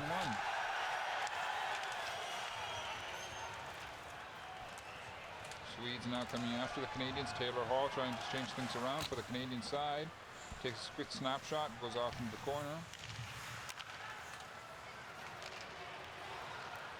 And the Swedes coming right back at the Canadians, but the Canadians are able to stand them up in the mid-ice area, causing a cough up the puck. Stamkos, he's the Canadian goal scorer. He would love to get another goal behind the net. Ladd coming in trying to help out Stamkos. Canadians able to get a shot in from the point. Goes wide.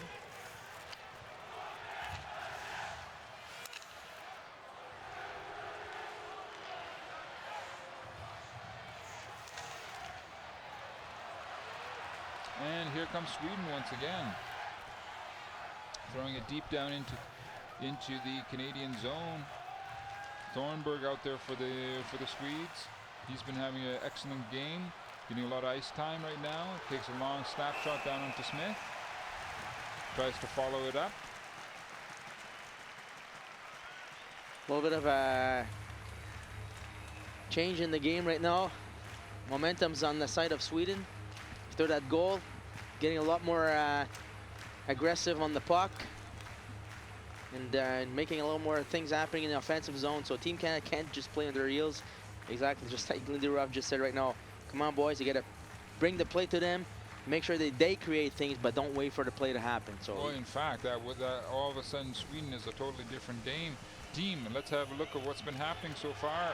There's the goal for Canada, tip from Stamkos from a slap shot from the point. And here's the goal for Sweden. Again, the slap shot coming in from the point. So what's the key of this game?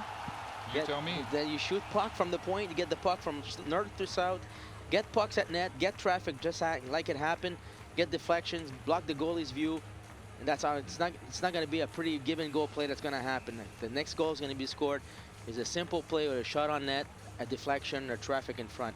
Sounds good to me, Patrick. Thanks, Mark. As we were saying, the standings in the world situation where Sweden coming in being ranked number 4 and Canada being ranked number 5, getting into the semifinals means a lot in those world rankings for both of these teams. Canada wins the face-off, bringing it deep down into the Swedish zone. And it's offside against Canada. Simmons getting a little bit ahead of himself.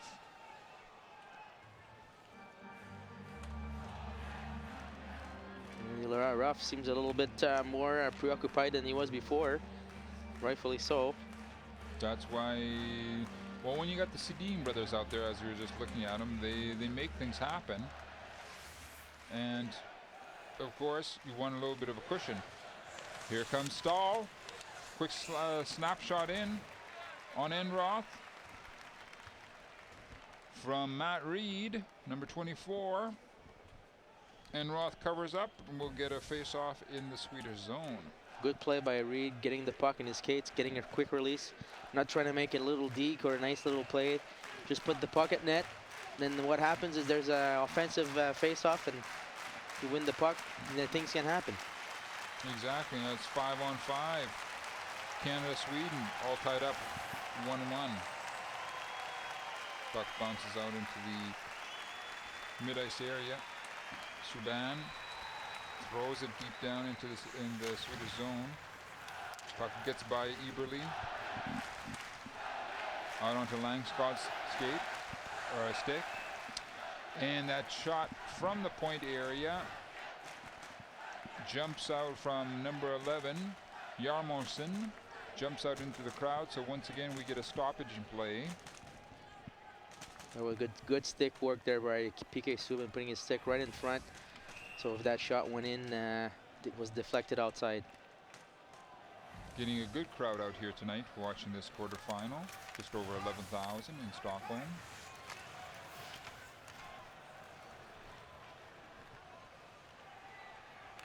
And the Swedes move the puck up into the mid-ice area. Once again, just throwing it at the Canadians.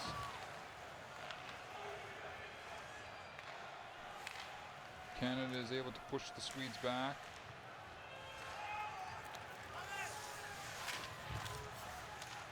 And Robida, Stefan Robida, moving it out to Ladd in the mid-ice area. Ladd follows up his shot. Whoa. Oh, off the post. Penalty coming up. Delayed penalty. Cross-checking situation. There's that play I was talking about, Mark, getting the puck back to the D, getting somebody in front for a deflection or a screen. And you got that deflection right on the post. Exactly. And it looks like Claude Giroux gets himself 2 minutes for cross-checking for Canada. Let's watch what happens. There's the shot coming in from the point. Deflection right off the post. Right there. Giroux does the cross-check, pushing the defenseman, number 7 from the Swedish side, Talander, into the goalie, trying to create some chaos at the Swedish net. But instead he gets himself a penalty, and Canada is in a penalty-killing situation. Sweden power play. 1:50 left in the power play. Sweden keeps possession. Here comes the slap shot down onto the Canadian net. The puck remains in the Canadian zone. Back to the Swedish point man, Kronwall. Kronwall once again across the ice surface, back into the corner. Cycling again between the Swedish players. Here's the big slap shot coming. Goal! Sweden! 2-1 Sweden! Claude Giroux is not too happy about that type of situation, but the Swedish players obviously are, and so are the Swedish fans. Danielsson. Well, how did that play happen? Same as before.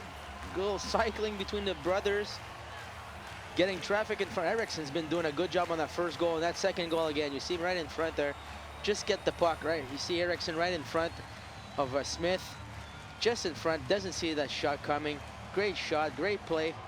Simple. Again, like I've said, the goal's going to come in what? By a shot from the Ds, a deflection or a screen, and that's exactly what happened. Exactly, yes. And Nicholas, that's his second goal tonight. First, it's good time to get your first 2 goals of the tournament. Yes, exactly. And all of a sudden, it's turned around now. Sweden has put Canada into a pickle. And now Canada has to pick up its game, have to start opening up its game. Let's see if they're up to the task. Subban throws it down onto Enroth. Here's a possible breakaway with Landskog. Shot turned away by Smith. Here comes Canada. Taylor Hall. Oh. From Duchesne is the slap shot. Eberle was looking for a face-off, but Enroth covered up. Giroux, he took the penalty that created this situation from the Sundin brothers. Back to Danielsson for the second time. His big slap shot. Watch between the legs of the goalie. There it goes in. There's your second goal for Sweden.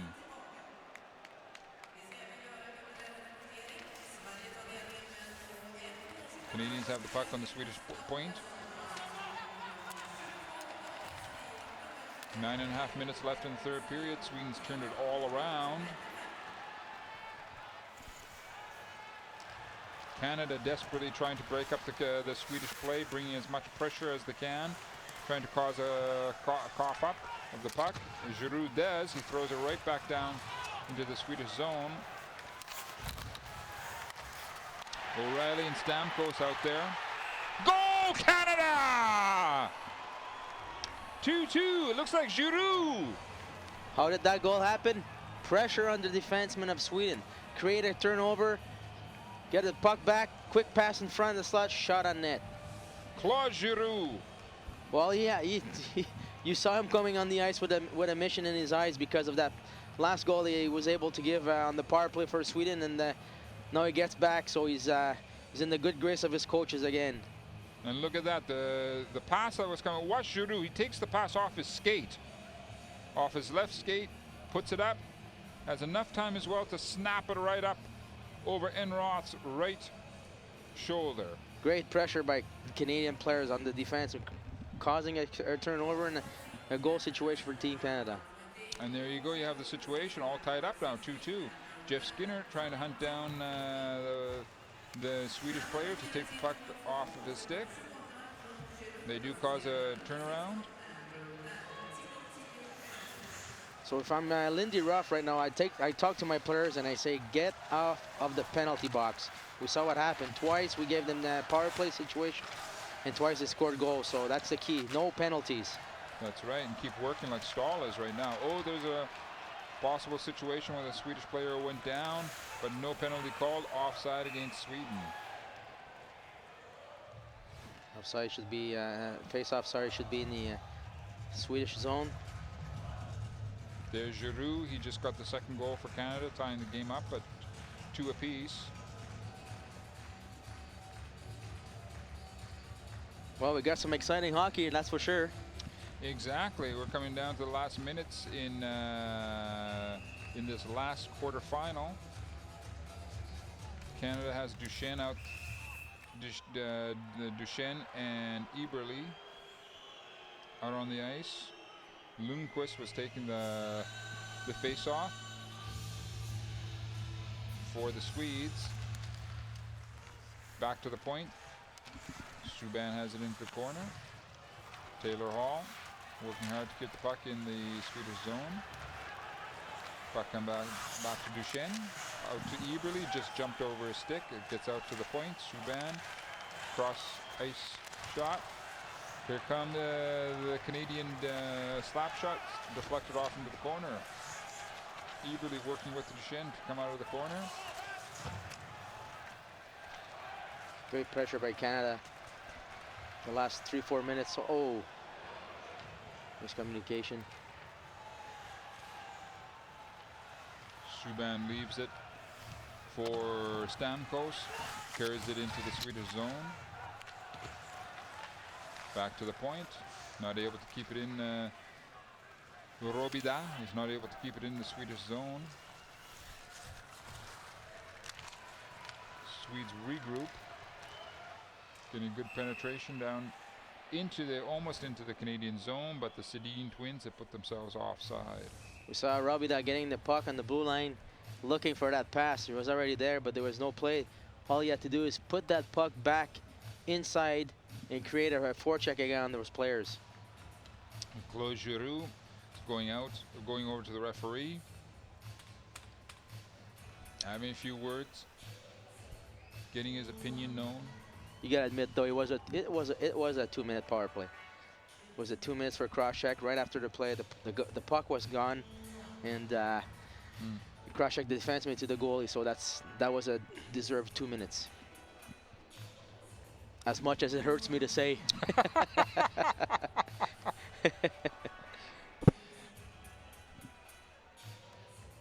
Well, you were talking about Regina, Saskatchewan. I know somebody that's from there.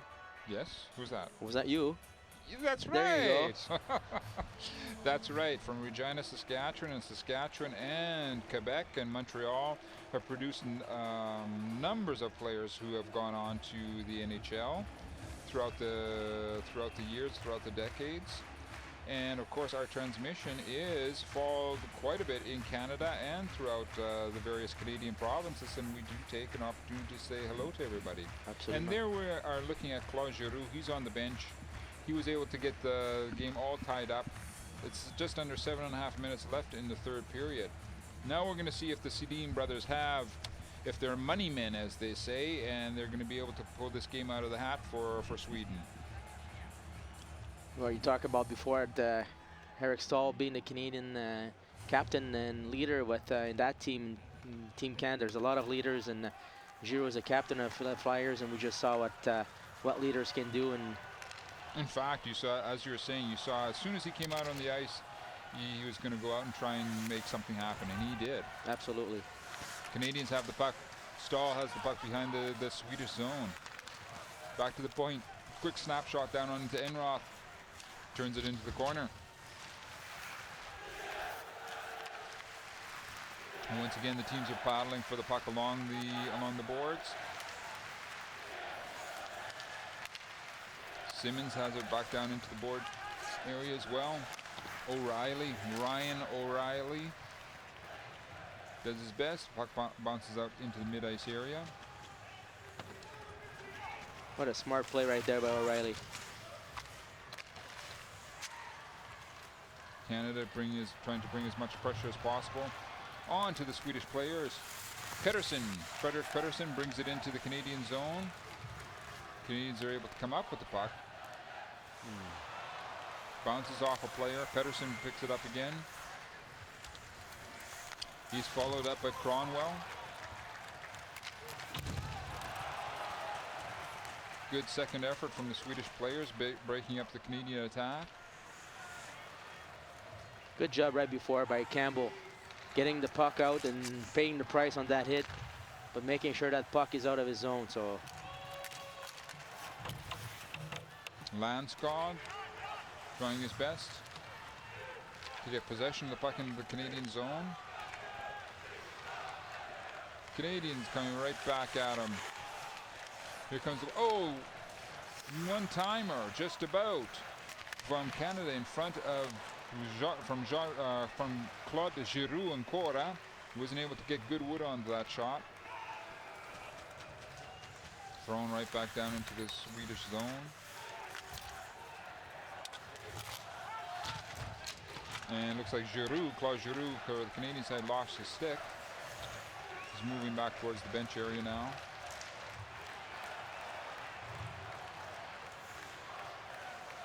Swedes working around in the Canadian zone. Here's a good opportunity for Sweden. Oh, Smith comes up with a big save for Canada. Gustafsson. great save by Smith there. Saw a little nice pass from the Swedes defenseman coming late and getting that good shot in the slot there. Team Canada were way too far apart from the gap, especially in their zone, and to be a little closer to intercepted that pass, but good play by the Swedes. We're going to get a resumption of play in the Canadian zone to the left of the Canadian goalie Smith. Good face off there. Canadians come up with it. Simmons looking for a cross ice pass, which is broken up. Here comes a good opportunity for Sweden. Here's that example Mark is talking about. Simmons gets the puck in his blue line. All he has to do is move his feet, get the puck deep, get a forecheck going. What he tries to do, which he never does in the NHL when he plays, to make that cross ice pass. What happened? They creates a turnovers, scoring chance for the Swedes, and now they have a face-off in their own zone. So it's all a matter of about 2-3 meters of going with the puck, putting the puck deep. Good point, Patrick, actually. Yes, very true. Oftentimes, these actions from various players, let's see right now.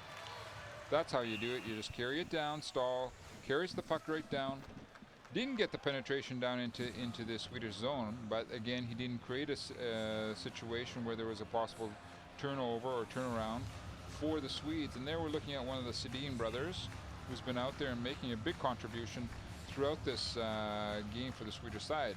Taylor Hall, number 4, out there for the Canadians. Just under 4.5 minutes left in the third period, all tied up at 2 apiece. And Eberle goes behind the net, digs the puck out for the Canadians, off to Duchesne, back to Eberle. He has it off to the point. Puck bouncing around.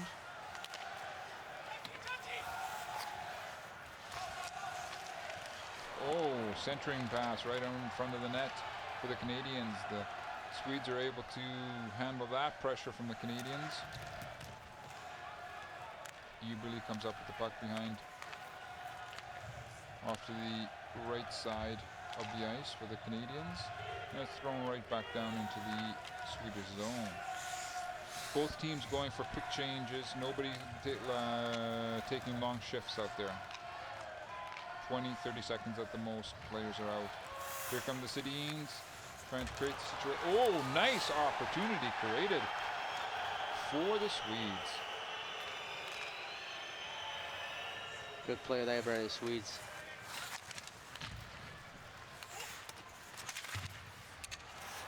Canadians coming after the Swedes in their own zone, causing the Swedes to cough up the puck. Ladd, number 16.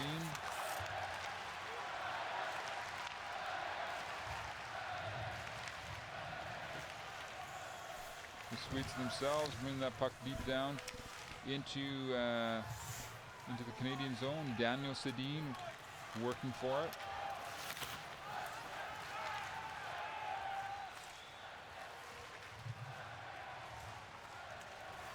Jeff Skinner. He's been kind of quiet so far tonight. Absolutely. For the Canadian side. Oh.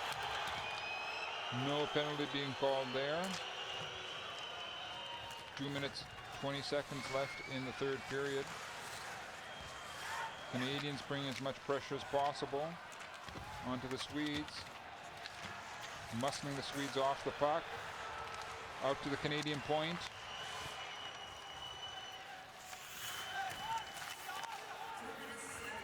Good fortune by Team Canada so far. Subban works the puck back into the Swedish corner. And Riley leaves it off for Subban. Subban finally throws it in at the Swedish net, and the puck ends up on Taylor Hall's stick. Works it behind to Skinner behind the zone. Duchenne has his play broken up by the Swedes, who now decide to bring it out into the mid-ice area by Landskog.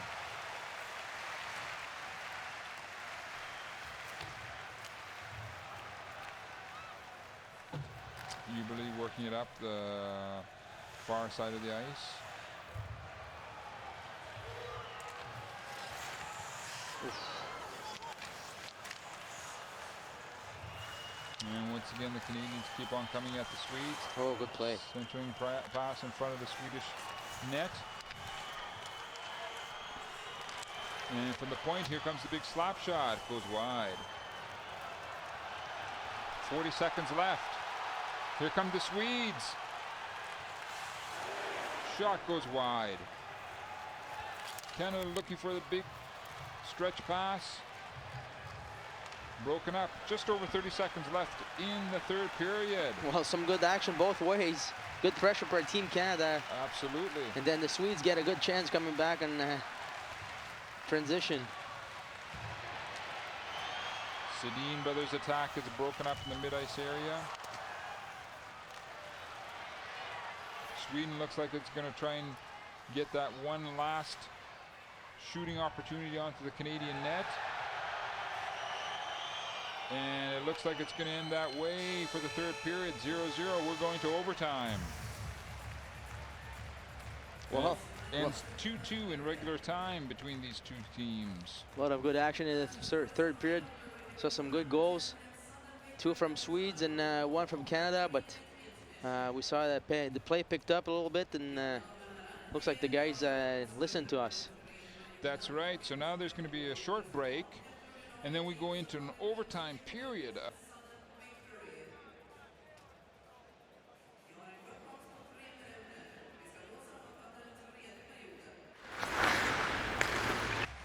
We got ourselves a 4-on-4 situation at the start of overtime. Canada gets the face-off, going back to Hamhuis. I like that matchup there. Stamkos Giroux against the Sedins. Power for power. And let's see what Sweden can do right now. Excuse me, I said it was a 5-minute overtime. It's a 10-minute overtime.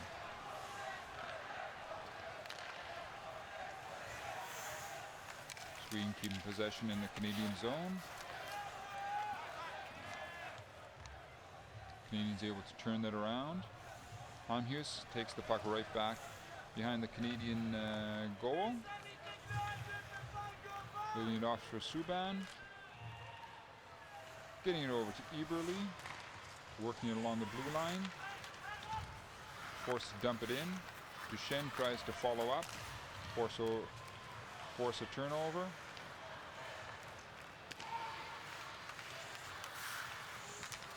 Too bad. He slips and falls. Here come the Swedes. 2-on-1 situation. Oh! That big slap shot from Landskog just about got by Smith. It was dribbling into the crease area, but Smith was able to pounce back onto it, get a stoppage in play. There's Landskog coming in. Big slap shot.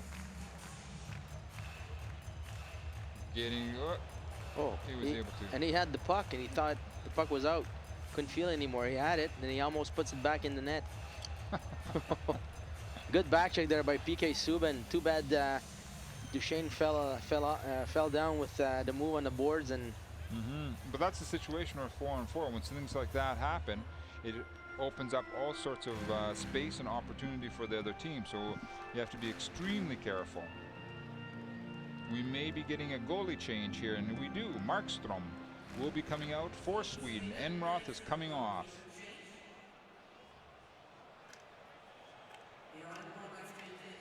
Enroth must have had something happen, maybe. probably because he went to the bench for something, and you're not allowed to. So he has to change for maybe, I think it's a presence, and then when the play stops, he's going to go back. Okay. That's what I gather.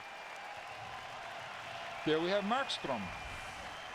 Jacob Markstrom comes out into this overtime period right now. We'll see how long his presence lasts in this game. We get a resumption of play in the Canadian zone to the left of the Canadian goalie. Patrick saying is that that the Swedes are going to rush in front of the net, get one of the Sedin brothers. Swedish fans obviously thought there should have been a penalty against Canada there. The referee said no. Ryan O'Reilly working it back to Stahl.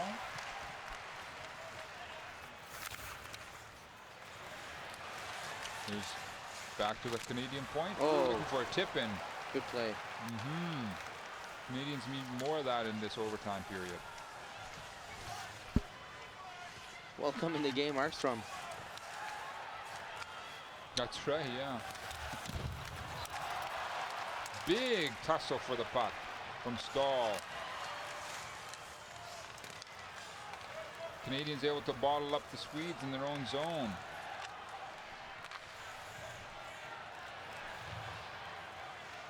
Canadians coming out with Claude Giroux.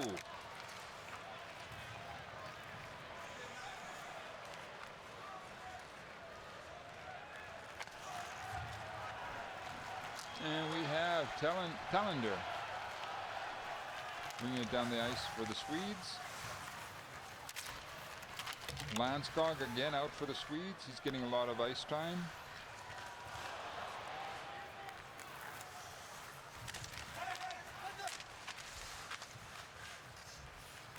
And the Swedes dragging the puck along the boards in the Canadian zone, waiting for the moment to get that centering pass. Out to the point.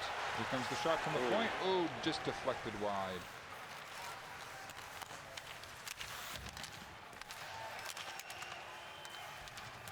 Working along the boards areas. Both teams are fighting for the puck. Canada comes out with it. And we have Stamkos with the puck. He feeds it off to the point area. Unable to keep it in the zone.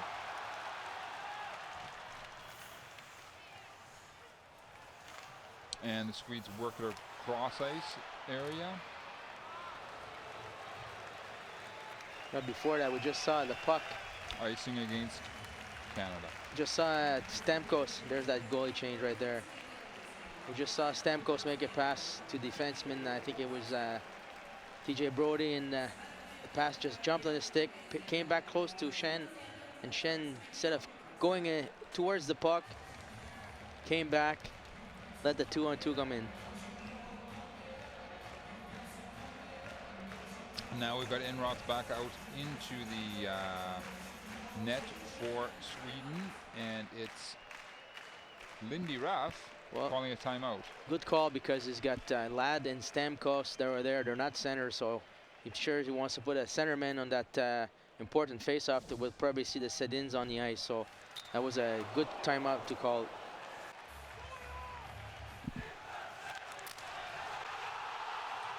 That's some of the action that we've been seeing so far, with Claude Giroux being involved. Here's his goal. Takes it off his left skate. Pulling Canada into a tie. That's how it stands right now.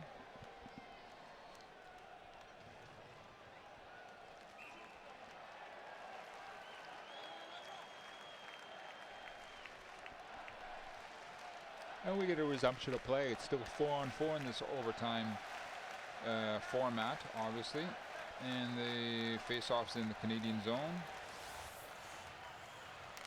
Ladd curls back, gets some support.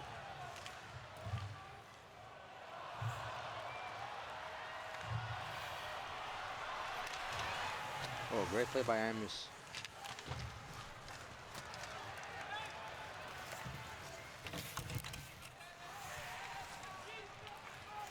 And both teams are still battling for the puck along the boards. It comes down the ice surface.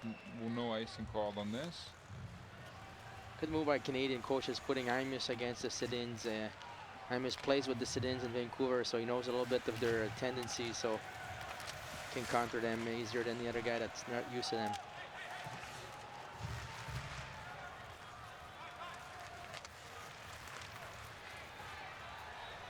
And number 6, Subban, brings it down for Canada, trying to set up a scoring opportunity.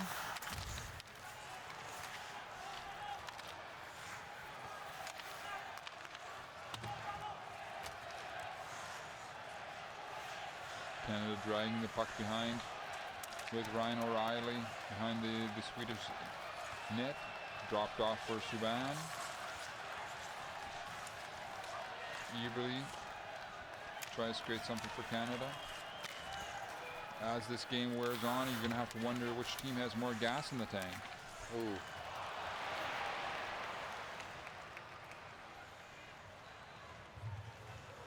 Long shift by PK Subban right there. Yes. Especially being jet lagged again still.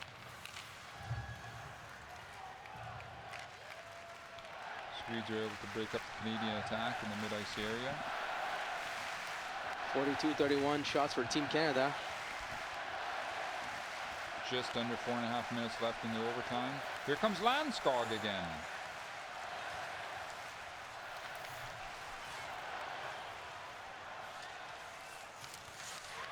Excellent work from Landskog. It's a great job for Landskog protecting the puck, using the back of the net.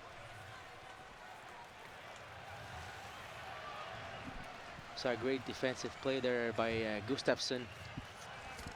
Taylor might have a chance to have a breakaway. Here come the Swedes once again. Claude Giroux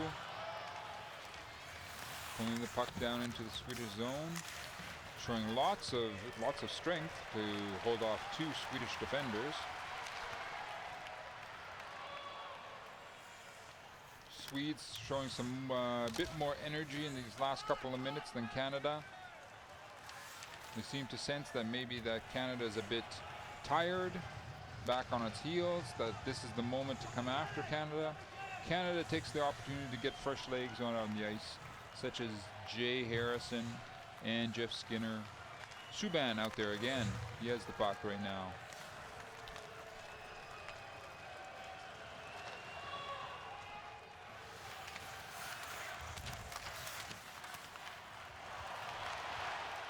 Here comes the Swedes looking for a long stretch pass. Good job by Harrison there. Oh, nice move by Subban. Here come the Canadians looking for a tip in. Enroth isn't able to squeeze it, so play goes on. End-to-end action right now. Players taking advantage of that extra space. Landskog throws the puck at the Canadian net.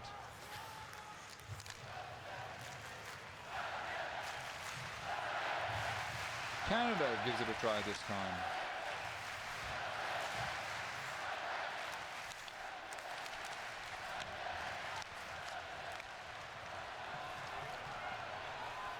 And now we see Louis Eriksson, dragging the puck down into the Canadian zone, waiting for some support. Oh, almost worked. Short side. Usually the goalies think you're gonna make a pass, and they go down on their knees, and that opens up that short side top shelf. That's what he tried. And here comes Ryan O'Reilly, dragging the puck behind the Swedish net. Good stick by Gustafsson right there.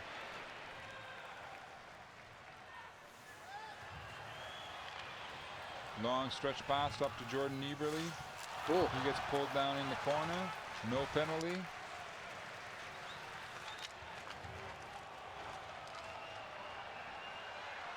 Sweden sends its big number 7 Calendar down. Oh, looking for a tip in. Having it over to Eriksson, Louis Eriksson. Just about. Coming up to 1 minute left in the overtime period.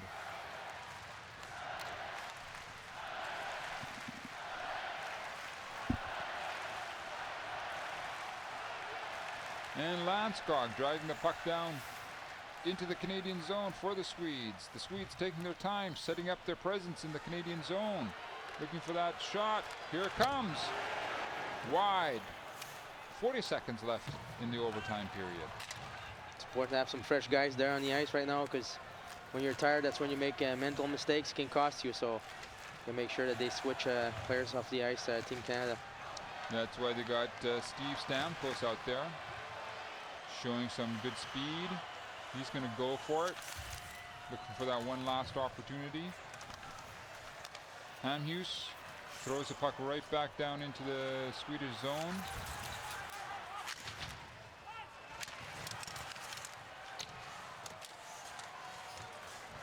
No whistles for the last little while. I know. It's been end-to-end action.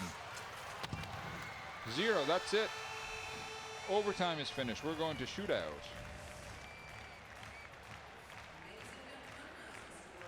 Well, that's one of those things that I don't like about international hockey is a game is determined by a shootout. So instead of letting them play and the next goal wins, but exciting for the fans, that's for sure. Absolutely.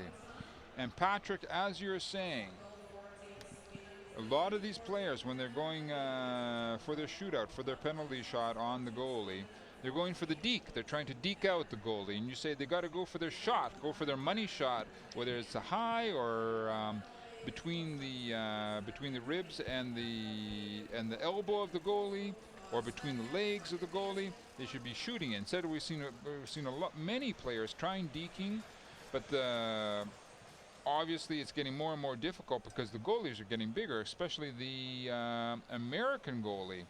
He's over 2 meters, 1 centimeter tall. That takes up a lot of space in that net. Well, we saw Team Canada. We saw Team Canada the first game they played against Switzerland lose in a shootout. And one thing I thought the advantage was to Switzerland, because Gerber knew the guys from the NHL. The NHL don't know these guys. Most of those guys, they play in Europe, so they don't know their tendency of the shootout. You got some scouting reports from NHL player. You play against them. You know what their tendency. You know what they're gonna do. But some guys that, like Smith right now, he's got no idea what the other guys from Sweden, whoever, if it's not a guy from the NHL that's gonna shoot.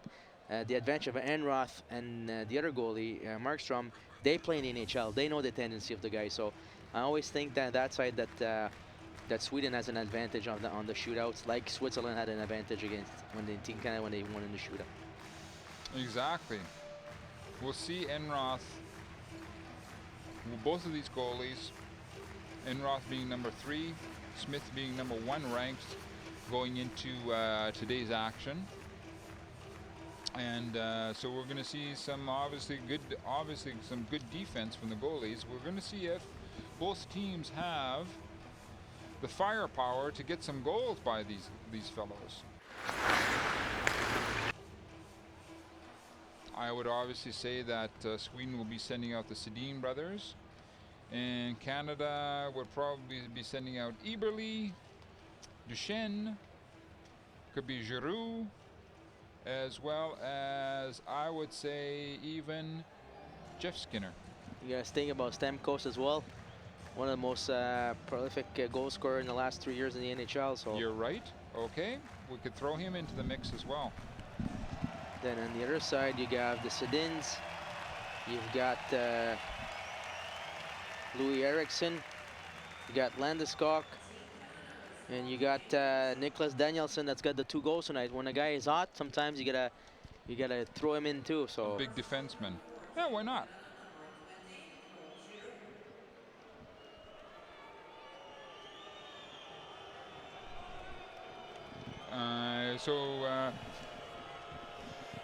There's lots of possible suggestions. Enroth, he's going to be facing. He's going to be first into the net. Giroux. Here comes Claude Giroux. Looks very determined.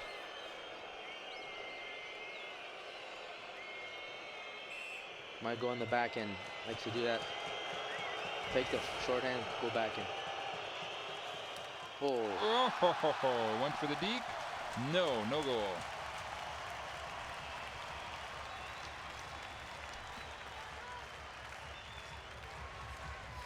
Who does Sweden send out?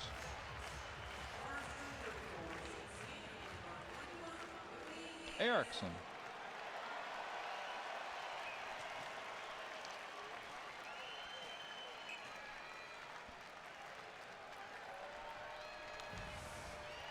It's good speed, bit wide. Goal! Eriksson for Sweden, right between the legs. Slicky move right there. Fake the shot, just let it draw in.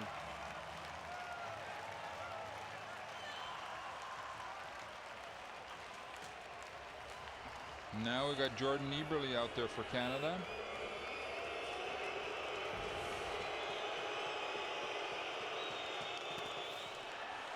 Nice goal.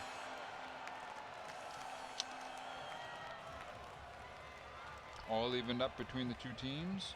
It's funny, he shot. When you shoot, here's a goal. Yeah, right between the legs.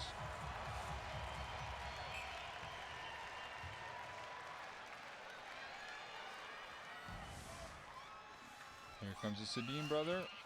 Oh. That's what I was talking about. When you try to go those, they get the ball. And you've thought about Smith how big he is. Get those big legs a wide apart, it's no chance. Here comes Matt Duchesne for Canada.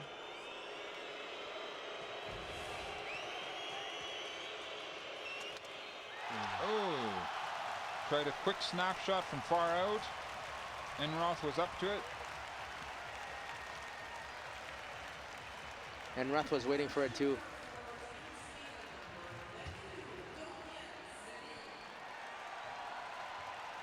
Things remain all tied up.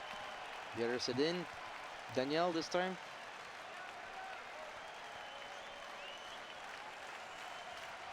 Might try to go for the 5-0 as well.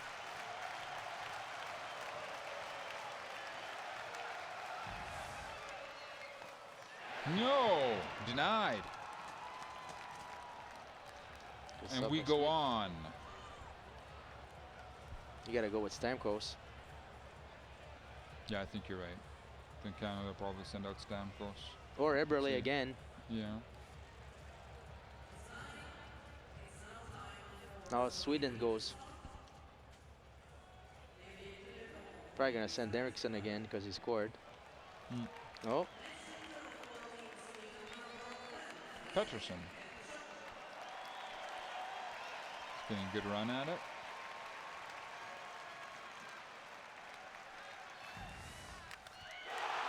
Whoa, slap shot.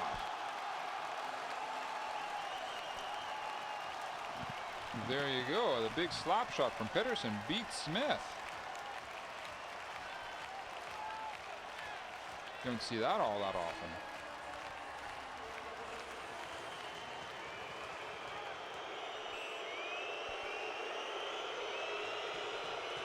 Here comes Jordan Eberle. Sounds like he hit the post. But that's it. Game over. Sweden wins. Sweden goes through to the semifinal. Canada out. Wow, what a game. What a game. 3-2 for Sweden over Canada. After the shootout, after all the overtime play.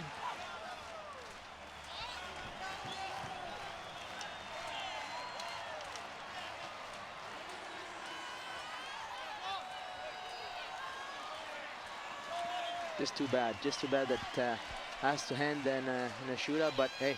Well, yeah, as well, but you have to hand it to Sweden. Absolutely. They had some difficult moments throughout the game. They stuck it out, and they were able to pull a win out of the entire situation. Great job, both Finland and Sweden in the semis. So it's definitely going to bring a lot of people there. The fans. It's going to be huge. It's going to be huge. Oh.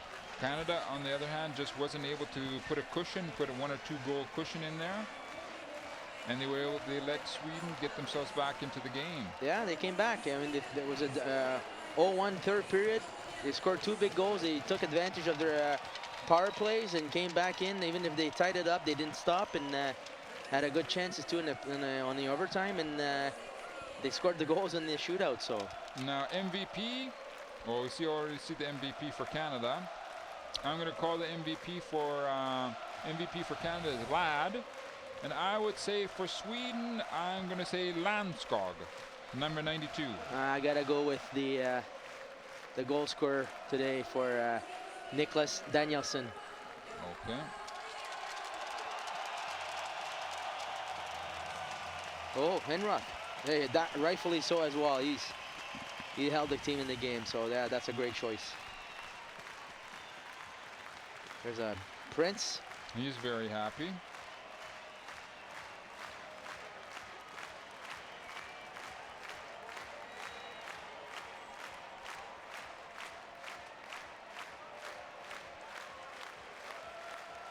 That's Enroth getting the MVP for Sweden. Ladd getting it for the assistant captain, getting it for Canada. Well, we saw a good game tonight. I think was a good action and a lot of fun to watch. Well, they really opened it up in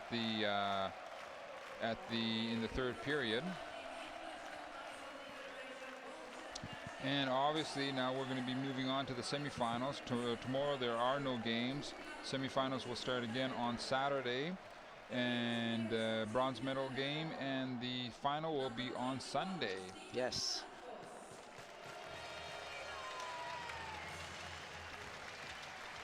Stamkos.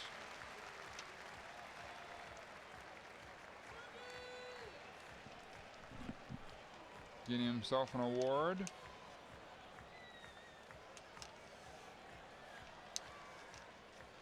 Oh, Mr. Paquin.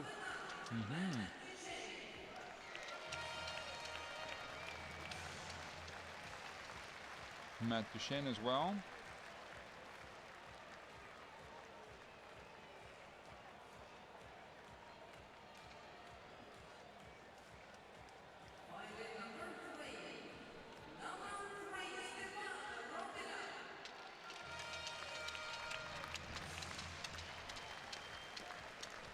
Some of the best players for the team Canada in this tournament so far. So. Robida.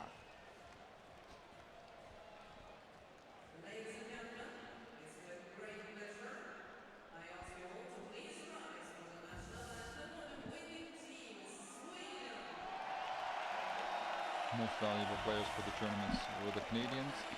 And we'll now pause for the Swedish national anthem.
Well, there you see it.